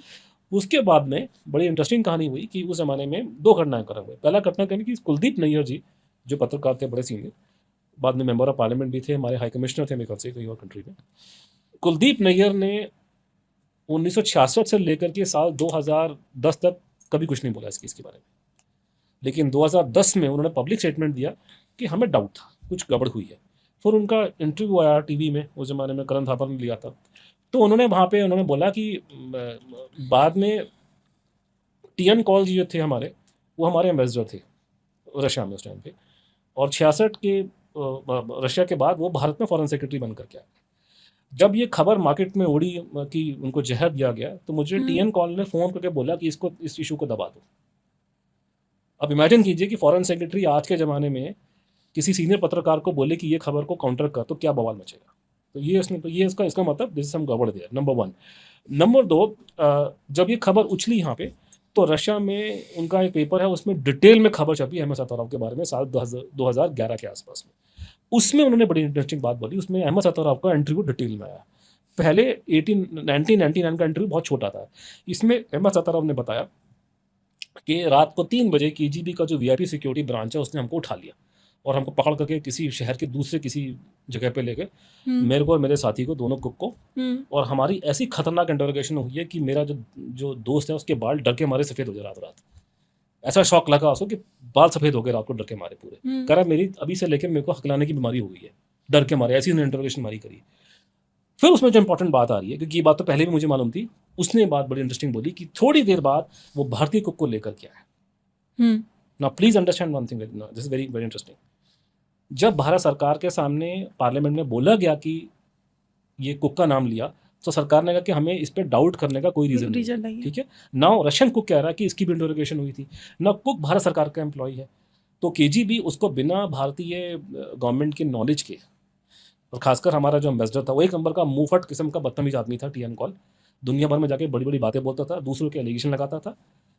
इसने चुन करके इसने जो गांधी फैमिली के खिलाफ लोगों उनके बारे में उल्टी सीधी बातें बोली हैं, लिख के कि मोरारजी देसाई ने जाकर के लड़की बिठा ली अपने किसी वहाँ पे, ये वो। जब तू ऐसी वाहियात बातें लिख रहा है अपनी किताब में, तो ये भी तो लिखना ताशकंद में क्या हुआ था। तो वो बुड़बक जो बैठ के इतनी बड़ी बातें कर रहा है टीएन कॉल, आपको लगता है कि बिना टीएन कॉल की परमिशन के, नॉलेज के, उसकी कुक को अरेस्ट किया जाएगा? मैं सारा गवर्नमेंट के जो पार्लियामेंट में स्टेटमेंट है, मैं उसमें एक लाइन ढूंढ रहा था कि इंक्वायरी रशिया ने की, उन्हें कुछ नहीं मिला। अगर वो ये बोल देते मैं केस खत्म कर देता। आपने एडमिट क्यों नहीं किया कि रशियन ने इंक्वायरी की इसके ऊपर, क्या इंक्वायरी की, उसका क्या रिजल्ट निकला, वो बात की बात है। लेकिन द फैक्ट रिमेन्स कि रशियन ने कुक्स को रातों रात अरेस्ट किया है पॉइजनिंग के चार्ज पे। इसका मतलब कुछ गड़बड़ हुई है, और वो गड़बड़ वहीं पे लोगों ने पकड़ लिया। आप उसका जिक्र नहीं कर रहे हैं, इसका मतलब आप झूठ पे पर्दा डाल रहे हैं। आप भी शामिल हो सकते हैं ऑब्वियसली, बिकॉज आपने क्यों नहीं बताया कि वो कुक अरेस्ट हुआ। बिल्कुल। वो हमें राशन बता रहा है बाद में साल 2010-11 के अंदर, उसके बाद आप अपना मुंह बंद, आप कुछ रिस्पॉन्ड नहीं कर रहे हैं। जब आपने ये खबरें छप रही हैं तो आप उसका रिस्पॉन्ड नहीं कर रहे हैं। तो ये गड़बड़ हुई। उसके बाद में फिर करते करते करते और सर्कमस्टेंशियल एविडेंस निकल के आ रहे हैं। जैसे फॉर एग्जाम्पल मेरे पास इसका कोई एविडेंस नहीं है क्योंकि मुझे शासी परिवार ने बोला है। हुआ ये था कि साल 77-78 में इलेक्शन होने वाले थे कंट्री के अंदर, इमरजेंसी के बाद में, और उसमें ये हवा थी कि ये गांधी हारेगी, और इंदिरा इलेक्शन हार गई थी इंदिरा गांधी। और ये था कि जनता पार्टी सरकार आएगी और वो मोरारजी भाई जो है वो केस खोलेंगे, जैसे अभी हमारा शुभेंदु जी केस खोल रहे हैं के बाद एक वहाँ पे बंगाल में, और उन्होंने खोले बाद में उन्होंने, मोरारजी भाई ने, सुभाष बोस का भी उन्होंने खोला था हमने केस, रामनाथ लोहिया केस उन्होंने खोला था। तो लोही अफवाह थी कि ये केस खुलने वाला करके। तो वहाँ पे परिवार के लोगों ने मुझे बोला कि जो रामनाथ था, जो अटेंडेंट था, वो आता था घर में, और ये बहुत सी बातें जो ललिता जी बोलती थी पब्लिक में, उनका सोर्स वही था रामनाथ। तो उसने आकर के उनको, परिवार को लोग ऐसा बोला, ये परिवार के लोग कहते हैं, मेरे पास उसका सबूत नहीं है एस्टेब्लिश करने के लिए, पर उसके परिवार के लोग शास्त्री जी के बोलते हैं कि उसने कहा कि मेरे दिल में बोझ है, उसका मैं हल्का कर दूंगा, अभी कोई कमेटी बनेगी तो जाके बोलूंगा मैं। तो कहते हैं वो निकला, उसके ऊपर बस चढ़ गई उसके ऊपर, वहाँ जाकर के वो पैर उसके बेचारे के चले गए करके, वो जिंदगी भर नहीं बोला उसके बाद में। उसके बाद में लोगों ने ये पब्लिकली बोला कि डॉक्टर चुप की हत्या हुई है, जो हॉस्पिटल वहाँ पे थे। अब वो मुझे पता नहीं है, बट मैं आपको जो मेरे को ऑथेंटिक इन्फॉर्मेशन मेरे हाथ लगी है वो मैं आपको वो बता सकता हूँ कि डॉक्टर चुप का दिल्ली में एक्सीडेंट हुआ था जिसमें डेथ हुई है। वो एक्सीडेंट कैसे हुआ था आप खुद समझ लीजिए, कि आपका मीनिंग मुझे बताने की जरूरत नहीं, आप उसके कुछ समझ रहा निकाल लीजिए। राजघाट के आसपास में डॉक्टर चुक, उनकी wife doctor Saroj, if I am not wrong, Sarojini है सरोज, तो वो और उनके 2 बच्चे वो कार में थे। पीछे से आकर ट्रक ने टक्कर मारी, जानबूझ के। तो डॉक्टर साहब निकले देखने के लिए कि कितना डैमेज हुआ गाड़ी में। उसने ट्रक ने फिर टक्कर मारी, डॉक्टर साहब खत्म, डॉक्टर साहब की वाइफ खत्म, उनके बच्चे खत्म। उनका लड़का खत्म, लड़की जो है वो क्रिपल्ड हो गई थी जबरदस्त। ये अब मुझे पता नहीं कि हमारे कोर्ट कचहरी कैसे काम करते हैं, ये क्योंकि मुझे तो ये एक्सीडेंटल डेथ नहीं दिखाई दे रही, ठीक है। तो इस तरह की बातें हुई हैं कि चुप का ये हुआ, और उसमें करते करते बहुत से और प्रकरण हैं जिसमें मेरे को बहुत डाउट होता है। जैसे फॉर एग्जांपल जब ये डिस्कशन डिबेट चल रहा था तो लोगों ने कहा था नहीं नहीं गवर्नमेंट के लिए कोई डाउट नहीं है, आप तो ऐसे ही बोल रहे हैं, तो हम डॉक्टर चुप को लेके आते हैं पार्लियामेंट में, वो स्टेटमेंट दे देगा करके बट, लेकिन भारत सरकार ने कभी कभी नहीं बोला, और चुप की कोई स्टेटमेंट कभी नहीं आई, मतलब पहले की बात कर रहा हूँ। एक बड़ी अजीब सी बात है कि जब सुभाष बोस की डेथ बताई जाती है सन 45 में, तो जिन लोगों ने उन बोला कि हम इसके गवाह थे, अब वो सच्चे थे झूठे तो अलग बात है, उनके इंटरव्यू फॉरेन कंट्रीज में छपे थे उस जमाने मीडिया में, उस जमाने के अखबारों में। और मैं बात कर रहा हूँ सन 45 और सन 66 में जमीन आसमान का फर्क है, बिल्कुल अलग दुनिया बदल गई थी सेकेंड वर्ल्ड वॉर के बाद की। लाल बहादुर शास्त्री की डेथ के 3-4 गवाह हैं, MM शर्मा, जगन्नाथ साहे, चुग साहब और ये कपूर साहब। कपूर साहब की डेथ अभी कुछ साल पहले बॉम्बे में हुई है, मेरा मुंह मत खुलवाना, वो अलग कहानी है। तो उसमें प्रॉब्लम ये आ रही है कि इन लोगों ने कभी कोई स्टेटमेंट नहीं दी किसी मीडिया में। How is it possible? इन पर कोई प्रेशर था किसी का? मुझे नहीं मालूम, बट व्हाई डिड वो बोले क्यों नहीं कभी पब्लिक में? Why did not somebody ask them? क्यों नहीं ये मीडिया वाले क्यों नहीं कहेंगे? सब लोग गवर्नमेंट की सर्विस में थे। आपको जो शास्त्री जी नहीं, मैं की आपसे ये डेथ है, पूछ रहा हूँ कि इतना बड़ा आदमी मर गया, उसके 5-7 आदमी गवाह हैं, वो सरकारी मुलाजिम हैं, दिल्ली में रहते हैं, जीवित रहे हैं। कपूर साहब की डेथ अभी कुछ एक साल पहले उनकी बॉम्बे में डेथ हुई है। किसी मीडिया ने कभी जाके इनको सवाल नहीं पूछा भाई ये आप वहाँ पे थे, डेथ हुई करके। I tell you another thing, doctor Kapoor साहब जो थे वो IB के वो थे, डेप्यूटी डायरेक्टर VIP सिक्योरिटी में, बाद इंदिरा गांधी के हेड थे सिक्योरिटी के। Would you believe if I tell you that IB ने उससे कभी सवाल नहीं पूछा क्या हुआ था वहाँ पे? उन्होंने कोई रिपोर्ट फाइल नहीं करी। सर अगर हम इस डेथ को, इस मैं मिस्ट्री मैं आपको को, बता रहा हूँ, एक सेकंड मैं सर, सुनिए बता रहा हूँ, ये समझो इसको सब मैं बता रहा हूँ कि जो ऑफिशियल स्टेटमेंट है कि प्रधानमंत्री की डेथ फॉरेन कंट्री में हो गई, उनका जो सिक्योरिटी का जो इंचार्ज है, जो IB का जॉइंट डायरेक्टर है, उसने भारत में आके कोई रिपोर्ट फाइल नहीं करी अपने ऑफिस में। और ये पता है कैसे लोग IB वाले, कि अगर इनके ऑफिस में अगर ये 4 बार चाय पियेंगे तो उसकी रिपोर्ट बना के ये लोग डालते हैं फाइलों के अंदर। एक नंबर के मक्कार हैं, अपने ऑफिस में जो काम घटेगा अपनी मम्मी को तक नहीं बताते लोग जाकर के। हर एक बात रिकॉर्ड पर लाई जाती है। प्रधानमंत्री मर गया, कपूर साहब वहां बैठे हैं सिक्योरिटी उनके IB के जॉइंट डायरेक्टर इंचार्ज में, उसने दिल्ली में आकर रिपोर्ट नहीं दी। किसी को क्यूरियोसिटी नहीं हुई देश के अंदर कि प्रधानमंत्री मर गया क्या घटना, वो रिपोर्ट लिख के देंगे ना, मैंने देखा ये हुआ करके। ये पड़ोस में कुत्ता भौंकेगा उसकी रिपोर्ट जाती है शाम को बटेरे मार्ग पे कि सब कुत्ते भौंकते हैं आज यहाँ पे। ये इनका काम करने का तरीका, फोन सब टैप हो जाते हैं, तो कोई क्यूरियोसिटी नहीं है किसी को, नोबडी वांट्स टू नो मैं इसका क्या मीनिंग निकालूंगा। उसने रिपोर्ट क्यों नहीं फाइल करी? या तो करी है तो छुपाई जा रही या है। तो बोला गया उसको मत करो। मैं नहीं मान सकता कि वो रिपोर्ट फाइल नहीं करेगा। हाउस इट किसी ने बात नहीं करी उनसे। मैं आपको बता रहा हूँ, यहाँ दिल्ली में रहते थे लोग। So these are things which आप इसे जो मैंने अपनी किताब में जो कंक्लूजन ड्रॉ किया है कि I have a grave doubt ये लोग जो बात कह रहे हैं वो ठीक नहीं कह रहे।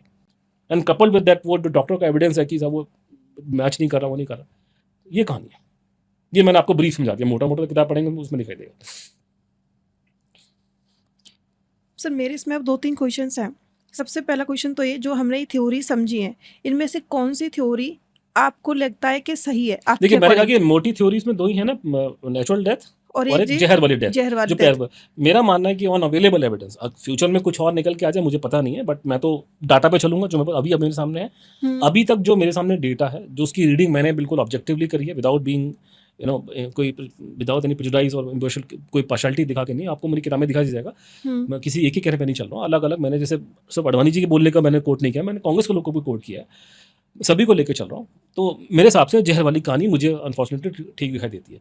तो अगर जहर वाली कहानी ठीक मानी जाए तो इसमें बेसिकली इसेंशली 3 थ्योरी निकल के आती है, और मैं एक लौता आदमी जो ये समझाता है, बाकी कोई और मेरे अलावा कोई किताब है तब किसी की नहीं है, मेरे इकलौती किताब है, और किसी में यहाँ की कहानी है, लेकिन I have given the entire story my book.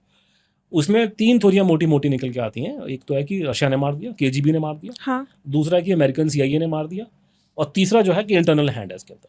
तो ये 3 थ्योरी है। तो अगर आपने जब तक रिजेक्ट कर दिया कि नेचुरल डेथ नहीं है, तो आपको सवाल का आंसर ढूंढना पड़ेगा इन 3 में, जो मैंने किया है।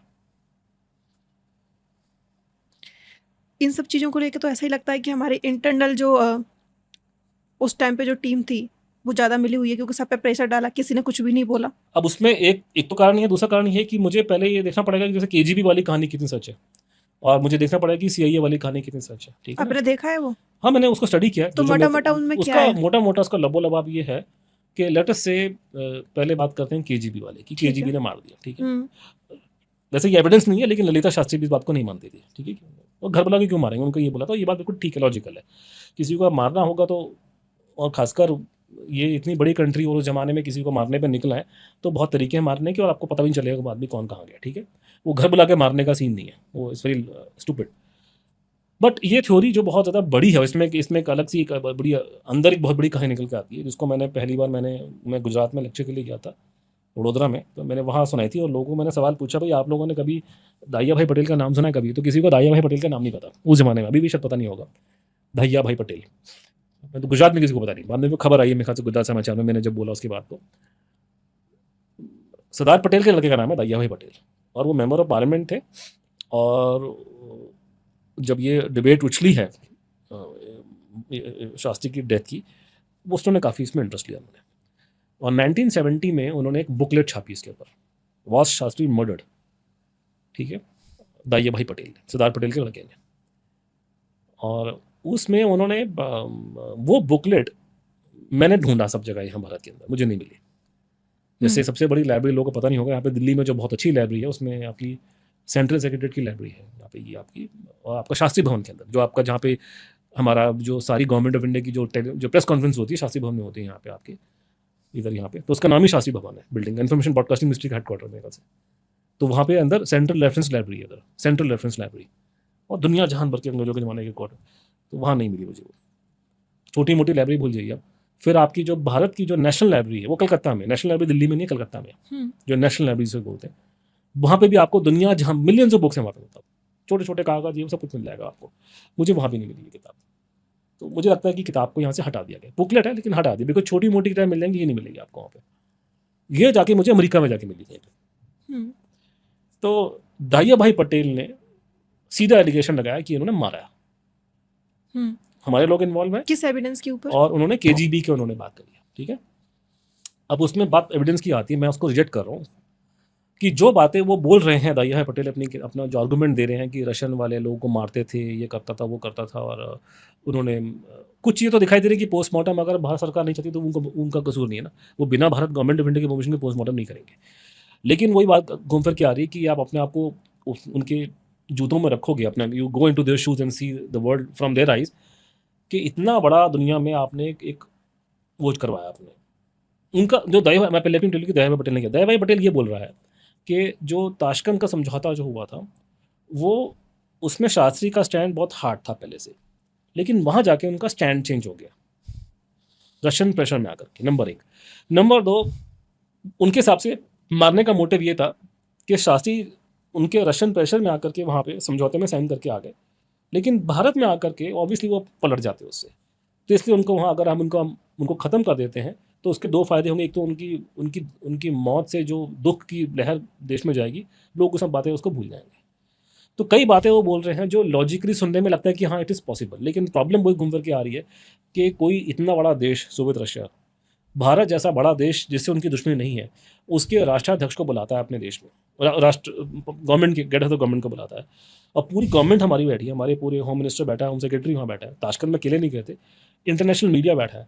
इतने बड़े, इतनी स्पॉटलाइट में किसी का मर्डर करना, और बात अगर खुल गई तो आने वाले 1000 साल तक रशिया की भारत से बात मैत्री नहीं हो सकती। इतना बड़ा रिस्क क्यों लेगा कोई उनका पर्सनल एजेंडा था नहीं, तो वो मुझे लगता नहीं है। और दूसरा ये कि जो मैं क्लीन चिट दे रहा हूँ, ये दे रहा हूँ कि अगर मैंने कोई गलत काम किया है तो मैं उसकी बात नहीं करूँगा। द वेरी फैक्ट रशियंस ने कुक्स को अरेस्ट किया, द वेरी फैक्ट उन्होंने पोस्टमार्टम ऑफर किया खुद, इसका मतलब उनके दिल में चोर नहीं था उस टाइम पे। बाकी होता बाद में उन्होंने रफा दफा करने में गवर्नमेंट ऑफ इंडिया की बात मान ली हो इस तरह से, लेकिन द वेरी फैक्ट उन्होंने इंक्वायरी स्टार्ट करी जहर के बारे में, और इसका मतलब उनके कम से कम डेथ में उन लोगों जब उन्होंने वो इंक्वायरी स्टार्ट करी थी तो उनको कुछ रिजल्ट्स भी मिले मैं होंगे। उस पर आता हूँ बाद में उस पर। तो उसमें एक तो ये होगा, तो ये रशियन एंगल जो है ना, ठीक है, वो सुनने में लगता है, फिर वो जो उन्होंने कहानियाँ सुनाई है कि रशिया वालों ने, केजीबी के लोगों ने बहुत लोग मारे हैं यहाँ पे, वो शास्त्री जी के लीग में नहीं आते, वो छोटे मोटे लोग, ठीक है। दुनिया में अभी धुरंधर फिल्म आई, हम लोग को मारते हैं जाके यहाँ वहाँ पे, तो रशिया वाले मारते थे, लेकिन उसका मतलब प्रधानमंत्री नहीं है, उस लेवल का आदमी नहीं था, और कोई दुश्मनी नहीं थी आपस में लगती। जो ज़्यादा थ्योरी जो प्रमोट हुई थी बाद में जाकर के कि साहब इसको अमेरिका ने मरवा दिया, CIA ये नाम लेते हैं। इसका जवाब मुझे देने के लिए मुझे फ़ायदा ये हुआ कि अमेरिकन गवर्नमेंट जो है वो डॉक्यूमेंट डीक्लासिफाई करती है, और इवन CIA के रिकॉर्ड डीक्लासिफाई होते हैं, ठीक है। तो मैंने उसके रिकॉर्ड मैंने डीक्लासिफाइड रिकॉर्ड देखे बहुत सारे, और इस पर लोगों ने कहानी ये जो थ्योरी फ्लोट करी थी कि शास्त्री जी और doctor Homi Jahangir Bhabha atom bomb बनाने के इरादे में थे, इसीलिए उन्होंने शास्त्री को मार दिया कि भारत एटम बम ना बना सके, और बाद में भाभा का 10 दिन बाद जहाज गिरा दिया उन्होंने, ठीक है। ये कहानियाँ लोग गढ़ते हैं, कहानी सुनाते हैं करके। तो पहली चीज़ तो उसमें ये आती है कि उसमें मैंने कहा ना कि अमेरिका में बहुत से डॉक्यूमेंट डिक्लासिफाई हुआ करके, तो उससे आपको काफ़ी पिक्चर क्लियर दिखाई देती है वहाँ पे उनके हिसाब से अगर आप देखेंगे तो। पहली चीज़ तो मैं उसमें ये कि भारत देश में आपका है टेप की ख़त्म तो नहीं हो रहा। भारत में एक बहुत बड़ा तबका है लोगों का, पहले भी था अभी है, पहले उनको एक बीमारी है कि सारी प्रॉब्लम को वो CIA के और अमेरिका के मत्थे मारते हैं, और ऐसे बहुत से लोग में से वो भी लोग हैं जिनके खुद के बच्चे वहाँ बैठे हैं अमेरिका में, कि गाली भी उनको दो और बच्चे को भी भेजो अपने पढ़ने के लिए। और इनका एक पूरा ट्रैक रिकॉर्ड है कि उन्होंने किसी पे नहीं छोड़ा, इन्होंने हर चीज़ में इसका नाम लेते हैं कि साहब जहांगीर को भी, बाबा को भी CIA ने मार दिया, वो JP का मूवमेंट था वो भी CIA ने स्टार्ट किया था, अन्ना हज़ारे भी CIA का एजेंट है, इमरजेंसी के टाइम पे CIA जो है वो फंडिंग कर रही थी, राजीव गांधी को मारने में CIA का हाथ है, और रीज़न देते हैं कि साहब भारत इतना बड़ा विशाल महाशक्ति बन के उभर रहा है कि अमेरिका डरता है उनसे। तो ये मतलब ऐसी बचकानी बात है कि आप अपना क्यों इंसल्ट करवा रहे हो। कहाँ अमेरिका और कहाँ हम लोग। करेक्ट। यहाँ पानी नहीं आता घर में, दिन में हम लोग मर जाते हैं गर्मी के अंदर, आप कहाँ मुकाबला कर रहे हो आपसे। कौन अमेरिका क्यों बता, अमेरिका को तो आजकल चाइना से डर, आप किस खेत की मूली हो। ये ऐसे ही आप बैठ के खैरी पुलाव बैठ के बुलाते। तो इस थ्योरी कोई नहीं, it is not, it is basically इसका मजाक उड़ना चाहिए। मैंने मजाक उड़वा है, मैंने वो इसलिए उड़ाया इसका मजाक उसका कि जब राजीव गांधी जी की हत्या हुई तो उन्होंने ये भारत सरकार ने ही थ्योरी फ्लोट कर दी। क्या बात को मान सकते हैं मेरी आप, भारत सरकार ने ही थ्योरी फ्लोट करी कि अमेरिका ने मरवाया। तो उसके बाद में अमेरिका में जो अमेरिकन पार्लियामेंट है, कांग्रेस में, वहाँ पे डिबेट हुई इसके ऊपर, और वहाँ पे अमेरिका के जाने माने और बड़े रिस्पेक्टेबल जो वहाँ के मेंबर ऑफ पार्लियामेंट है, जो कांग्रेसमैन है वहाँ पे, उसमें उसने पब्लिकली बोला कि भैया तुम पागल हो गए, तुम्हारा दिमाग तुम्हारा ठिकाने में है, हम तो तुम्हारे को दुनिया भर का तुम्हें एड देते हैं, तुम्हारे को हम तुम्हें क्यों मारेंगे, तुम्हारे यहाँ राजीव गांधी को।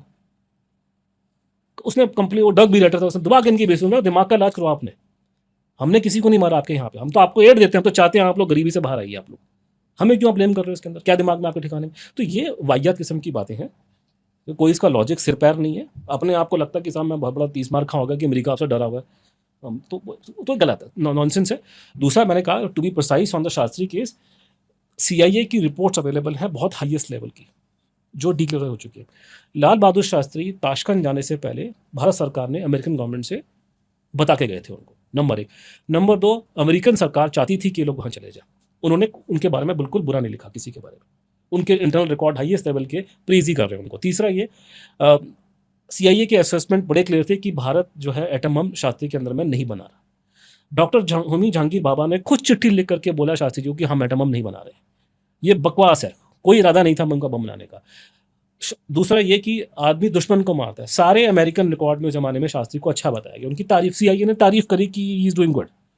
ठीक है, शास्त्री जी का आखिरी चिट्ठी जो लिखी उन्होंने अमेरिकन प्रेसिडेंट को लिखी है 7 जनवरी को ताशकंद से अमेरिकन प्रेसिडेंट को, उनकी तारीफ करते हुए कि आप हमारी मदद कर रहे हैं, आप वियतनाम में ये कर रहे हो वो कर रहे हो। उसके अलावा अमेरिकन साइड से आप देखेंगे तो अमेरिका में जब उनकी डेथ होती है तो उनका राष्ट्रपति जॉनसन दुख हुआ था उसको, उसकी वाइफ को दुख हुआ। उसकी वाइफ क्योंकि शास्त्री जी उसके बाद अमेरिका जाने वाले थे तो उनकी वाइफ ने, उसके नोट हैं उसके जॉनसन की वाइफ के, कि मुझे बहुत दुख हुआ क्योंकि कुछ समय बाद में इसको यहाँ पे भी आना था, इनको भारत के प्रधानमंत्री को, उनकी वाइफ को।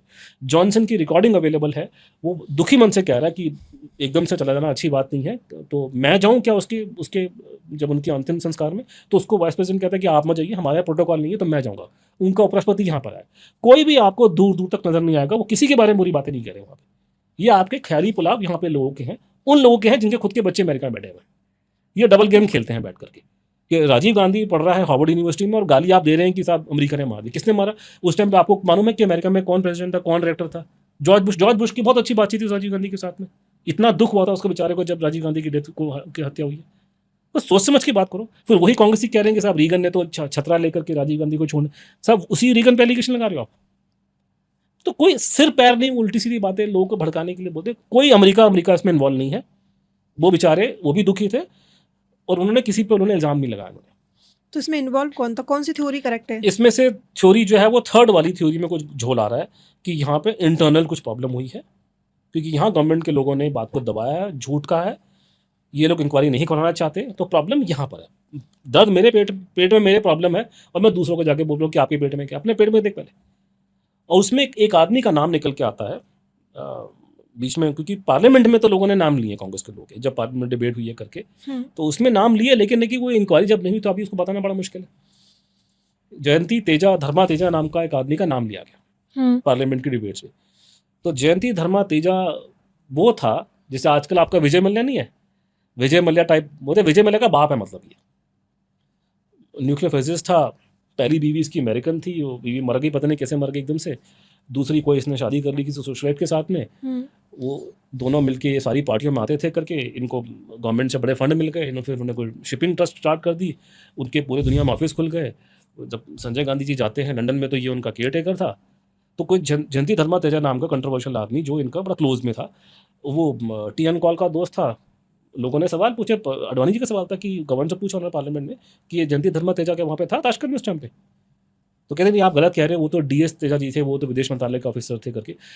तो मुझे मैं सबूत नहीं था कि ये कि हाँ वो कोई कंट्रोवर्शियल आदमी था जयंती धर्मा तेजा, उसको लेकर के एलिगेशन लगे थे, बट सबूत नहीं निकल सके। ठीक है, और फिर लोगों ने बाद में इंदिरा गांधी का नाम इसमें घसीटा। लेकिन मेरा प्रॉब्लम ये कि मैं डाटा पे चलूंगा और सब चलूंगा, मेरे को कोई एविडेंस दिखाई नहीं दिया। आप ये बोल सकते हैं कि इंदिरा जी की गवर्नमेंट ने इस पर इंक्वायरी नहीं होने दी, इसके आगे मैं कुछ नहीं कह सकता। मेरे पास एविडेंस नहीं है, मैं एविडेंस पे चलूंगा। बाकी अलग अलग चीज़ें, तो ये कहानी जो है बेसिकली यहाँ पर आकर के, अगर इस कहानी को, इस थ्योरी को, इस मिस्टीरियस डेथ को हम कंक्लूड करें तो किस बेसिस पे कर सकते हैं? इसको करने का एक ही तरीका है, वो आपसे पहले बात हुई थी, मैंने कहा था आपको बाद में बताऊंगा। वो ये है कि सोवियत रशिया खत्म हो चुका है।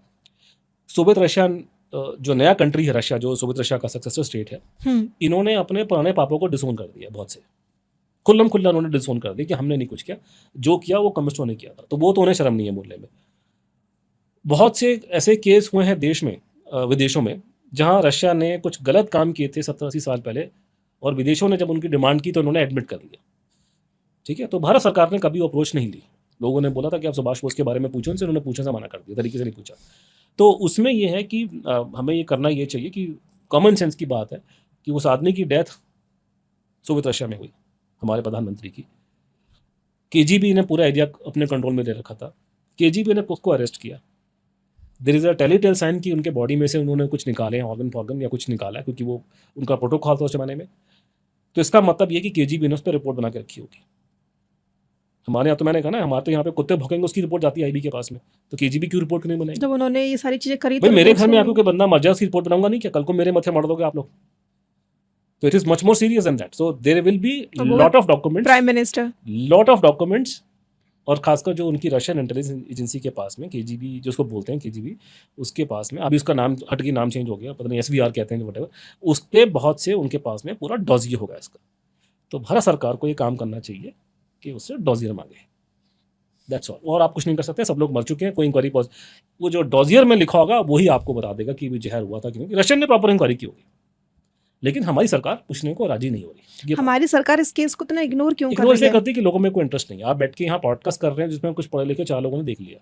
ज़्यादातर लोगों को इन चीज़ों से मतलब नहीं है। उनको तो ये कि आप इलेक्शन से पहले किसी को बोलो वो कौन सा बेटी बचाओ योजना करके 500 रुपये दे देंगे, उसे वोट लगा देंगे, उन्हें कोई फर्क नहीं पड़ता।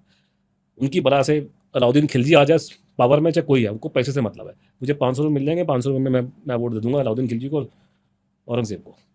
तो और ये जो थोड़े बहुत लोग देख रहे हैं, उनका क्या, उनकी कोई स्टैंडिंग मार्केट में नहीं है। हो सकता है सरकार के पास ऊपर से कोई प्रेशर आ रहा हो मैं इंटरनेशनल। बता रहा हूँ उसको, मैं कह रहा हूँ कि पब्लिक में, जनता में बड़ा मुद्दा बना नहीं। कोई मेंबर ऑफ पार्लियामेंट ने जाके इसको लेके बवाल नहीं मचाया, तो क्या मचेगा? तो लोग जाए ना, 5-10 आदमी ग्रुप बनाया, जाकर के बात करें प्रधानमंत्री से कि साहब आपने रशियन गवर्नमेंट से बात करो, रशियन गवर्नमेंट से पूछो आपके पास में डॉजियर होगा इंटेलिजेंस का, आप उसको उनसे डॉजियर मांगी, पुरानी बात है। तो 5-7 अगर एमपी जाएंगे तभी तो बात होगी। लेकिन एमपी क्यों जाएगा? एमपी तो वही काम करेगा जिससे वोट मिलता है। वोट तो मिलेगा आपको, 100 रुपये की बिजली फ्री कराने से वोट मिलेगा, ऐसे वोट बैंक का। और इतना सुनने वनने का टाइम किसी के पास नहीं है। खासकर जो एमपी होता है वो बैठ के 5-2 घंटे का पॉडकास्ट नहीं देखने वाला, वो फटाफट खबर पड़ेगा टाइम्स ऑफ इंडिया में, उसके नाम उछाल देगा। तो ऐसे तो ये काम उछालने के लिए, जैसे अभी अमेरिका में हम लोग उड़न तस्वीरों पर डॉक्यूमेंट निकल रहे हैं के बाद, क्योंकि वहाँ का समाज जो है ऐसी बातों को डिस्कस करना चाहता है कि आज अमेरिकन गवर्नमेंट टॉप सीक्रेट उड़न तस्वीर को लेकर के डॉक्यूमेंट पब्लिक कर रही है, क्योंकि समाज वहाँ का सुनने को राजी है। पढ़े लिखे लोग हैं। हमारे यहाँ तो आधे तक गवारों का देश है, उसमें हमें क्या फर्क पड़ता है? हमारे को तो 100 रुपये दिए तो उठा के हम तो अलाउद्दीन खिलजी को वोट पावर में ले आएंगे। तो ये प्रॉब्लम है। तो यहाँ वो अट्रैक्शन नहीं आ रहा, और किसी के पास में टाइम नहीं है। वो सेंसेशनल वाइज एक खबर कि उसने कहा जी शास्त्री ने को मार दिया, उस पर वो हिट मारेंगे, वो 2 घंटे का पॉडकास्ट नहीं देखने वाले। तो ये प्रॉब्लम भारत सरकार क्यों नहीं कर रही है, उसका जो मेरी अंडरस्टैंडिंग है, उस हिसाब से जो आपको मैंने पहले भी कहा था, जो आपने मुझे बोला कि पॉडकास्ट करना है, मेन प्रॉब्लम है सुभाष चंद्र बोस। क्यों? वो क्यों? उसमें मेन उनका प्रॉब्लम तो ये है केस कि अलग है ना। उसका नहीं, वो अलग नहीं है। दैट इज द प्रॉब्लम कि वो केस का प्रॉब्लम ये है कि अगर आप आज के दिन प्रधानमंत्री को बोलते हैं कि आप सोवियत रशियन गवर्नमेंट से बात करें कि इनसे आप रशिया से शास्त्री जी का रिकॉर्ड निकालो केजीबी से, कॉमन सेंस से हम सुभाष बोस की बात भी करेंगे। सरकार को उससे डर लगता है, वहां कलेश होगा। शास्त्री जी तो मर गए 66 में, उस पर तो कोई डिस्प्यूट नहीं है। हमें सिर्फ उनकी मौत कैसी हुई उस पर आप कल को निकल भी आता है जहर बह रहा है तो कहानी, कोई सब लोग मर चुके हैं, किसी को कुछ नहीं कर सकते, कोई इंक्वायरी पॉसिबल नहीं है। कोई है ही नहीं, किसी से कोई पूछेंगे। किससे बात करेगा? अगर किसी का नाम लिखा भी है तो आप इसको ब्लेम करोगे, सब लोग जा चुके हैं। लेकिन सुभाष बोस तो नहीं मरे थे ना, वो तो जीवित थे, वो तो यहाँ बैठे थे अयोध्या में।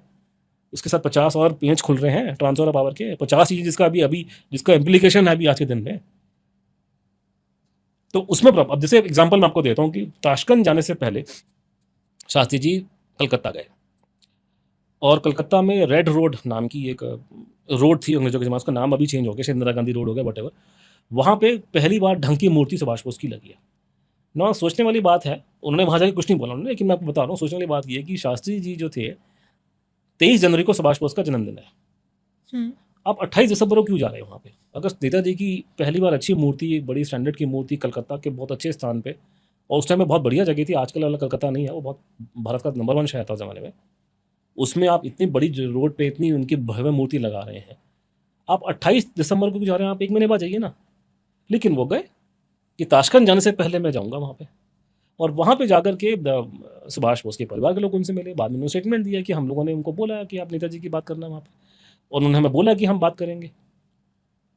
एक बड़ी खतरनाक बात जो जगदीश कोडेशिया ने बोली थी, उन्होंने गवाही दी अपने खोसला कमीशन में, तो ये कोई मीडिया का स्टेटमेंट नहीं है।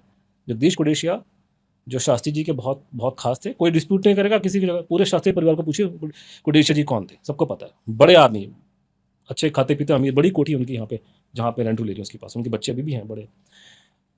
कांग्रेस प्रदेश दिल्ली प्रदेश के हेड थे। खोसला कमीशन में जो नेताजी रहते बनी है, उस पर शपथ लेके उन्होंने बहुत बातें बोली। उसमें से 2 बातें ये बोली हैं कि 1962 में मैं उनके पास जाता था जब शास्त्री जी गृह मंत्री थे, और हाँ मैंने सुना था वहाँ पे कि वो खबरें आती थी कि सुभाष चंद्र बोस जीवित है। दूसरा, उन्होंने बड़ी इंटरेस्टिंग कहानी बोली, अब try to understand what I am telling you right now. 1964 में प्रधानमंत्री नेहरू की डेथ हो जाती है, और नेहरू जी की डेथ होने के बाद वो वहाँ से आ रहे होते हैं, अपने उनके शमशान घाट से वापस आ रहे होते हैं, तो ये शास्त्री जी की कार में बैठे हुए थे। और हुआ था कि पंडित जी का जाने का इतना लोगों को झटका लगा था कि पूरे दिल्ली सब सड़कों में निकल आई थी उस जमाने में, कि पंडित जी का जाना इतना बड़ा शौक था लोगों के लिए। तो आप मुझे बताइए ना कि अगर आप अपने आप को शास्त्री जी की जगह रखिए, लाल बहादुर शास्त्री देश का गृह मंत्री है, लाल बहादुर शास्त्री पिछले 1 साल से देश को चला रहा, कि पंडित जी बीमार हो चुके थे तो सारा काम शास्त्री जी कर रहे थे। अभी अभी पंडित जी की हम लोग संस्कार करके आ रहे हैं, ठीक है। और जब वो गाड़ी में थे तो इसने आदमी ने इसने ये बोला, क्या नाम है अपने, इसने कमीशन को बोला, इसने ऑन ओथ में जगदीश कोडिशा जी ने, कि शास्त्री जी ने बोला कि देखो कितने लोग यहाँ पे इकट्ठे हो गए, कितने आज पंडित जी गए हैं, अगर खबर उड़ जाए कि सुभाष बोस आने वाले तो ऐसे लोग इकट्ठे हो जाएंगे। ये कोई बोलने वाली बात है? Why would somebody say something like this at that point in time? अभी का कोई लीगल एविडेंस नहीं है, कोई लीगल को मानेगा नहीं। यूज कॉमन सेंस, लीगल को छोड़िए। क्यों, why would he say that? Number 2। Number 3, कुडिशा ने बोला कि अगर वो जीवित रह जाते वो इस केस को खोलने वाले थे। 4, कोई इसका लीगल एविडेंस नहीं है, बट मैं आपको कहानी सुना रहा हूँ, परिवार के लोगों ने बताया। लाल बहादुर शास्त्री एज ए प्रधानमंत्री, उनका स्टैंड वही था सुभाष बोस की डेथ पे जो पिछली गवर्नमेंट का था कि मर चुके हैं प्लेन क्रैश में, ठीक है। ऑफिशियली उन्होंने वही स्टेटमेंट दी। शास्त्री जी की लड़की ने सवाल पूछा उनसे एक बार कि नेताजी जीवित हैं क्या? आप भारत के प्रधानमंत्री हैं, आप पब्लिकली बोलते फिर आपने स्टैंड दिया वही जो गवर्नमेंट का स्टैंड है, क्यों मर चुके? आपकी खुद की लड़की आपसे सवाल पूछ रही है कि वो क्या जीवित हैं क्या? तो आदमी अपनी लड़की को झूठ बोलेगा नहीं बताएगा, कोई ऑफिशियल सीक्रेट सेक्ट है, व्हाटएवर।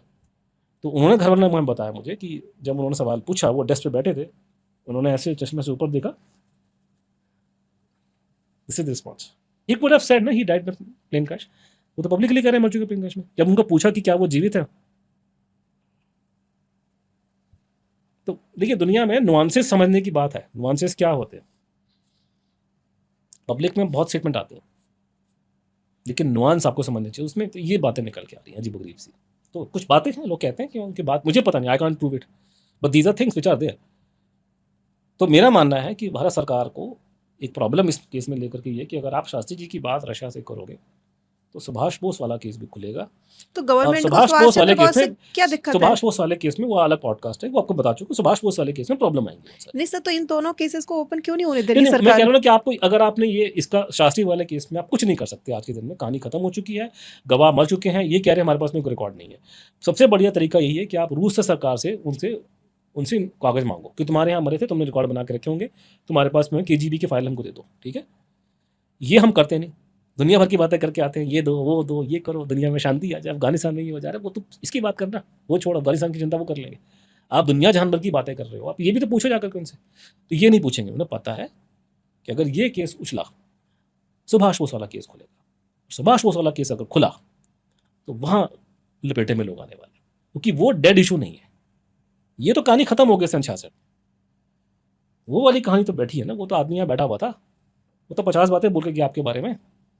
जो आपने अंग्रेजों से जो आपने डीलिंग करी है आप लोगों ने, ट्रांसफर ऑफ पावर करवाया, जिसको आपने ब्रांडिंग कर दी इंडिपेंडेंस डे की, जो बैठ के अंग्रेजों की चाकरी करने वाले अब साहब बन गए बाद में सारे के सारे, तो वो कलेश निकलेगा, लोग के बदनामी तो होंगी लोगों की। लोग सवाल पूछेंगे ना, वो आदमी 50 साल तक कैसे बाहर, 40 साल तक, 30 साल तक कैसे बैठा रहा यहाँ पे? अब उसके भी कारण होंगे जो नहीं निकल के नहीं आ रहा, मजाक तो है नहीं। वो बोलते थे ना कि मेरा निकलना देश हित में नहीं है, मैं निकलूंगा तो लोगों को तकलीफ होगी।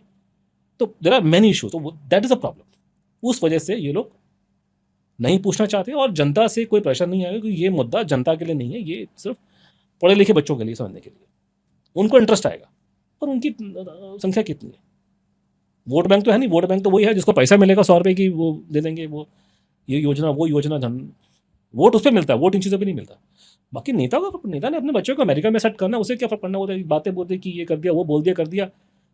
सबके बच्चे यूएस में आजकल लोगों ने, मैं तो ये बात 15 साल से बोलता हूँ, अब लोग अभी बोल रहे हैं, उन्हें नहीं फर्क पड़ता, उनका लाइफ सबका वहाँ सेट है।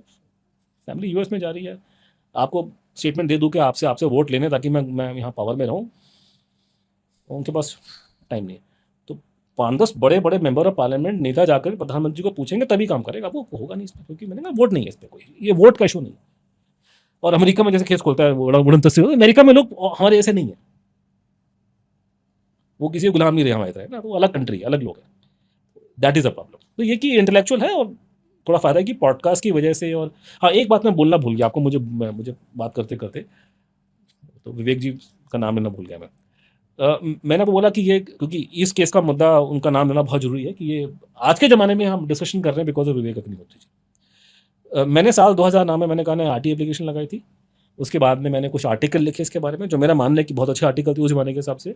तो ये जब विवेक अग्निहोत्री जी फिल्म बना रहे थे तो उन्होंने मुझे कॉन्टैक्ट किया। उस फिल्म का नाम तब ये डिसाइड नहीं हुआ था, तो उन्होंने कहा कि ये फिल्म बनाने जा रहा हूँ। तो फिर बाद में फिल्म ताशकंद फाइल्स आई। तो ताशकंद फाइल्स की वजह से, जिसमें मेरा भी कुछ योगदान है, उसकी वजह से ये केस जिंदा हो गया। अदरवाइज ये केस 1970 से ठप पड़ा था। तो आज के दिन में जो डिस्कशन हो रही है इस केस पे, it is because of Tashkent Files and Vivek Agnihotri ji. फिर मैंने भी किताब लिख दी, लेकिन अदरवाइज अगर वो फिल्म नहीं बनाते विवेक जी, तो ये केस तो कोई किसी को इसमें इंटरेस्ट नहीं था। चलिए, आप लोग ने ये पूरा पॉडकास्ट देखा, इसको देख के लाल बहादुर शास्त्री जी की डेथ को लेके आपके क्या क्वेश्चंस हैं, आप क्या पूछना चाहते हैं, और इसमें ज़्यादा से ज़्यादा कमेंट्स करिए और शेयर कीजिए, जिससे ये हाई अथॉरिटी तक पहुंच पाए और मे भी आपकी हेल्प से इस केस में कुछ नया चैप्टर ओपन हो जाए। आपने हमारा साथ यहाँ तक दिया, उसके लिए आपको बहुत बहुत धन्यवाद। धन्यवाद सर, आपने अपना इतना इम्पोर्टेंट टाइम दिया और इस केस के बारे में हमें इतना कुछ बताया। धन्यवाद आपका बहुत बहुत।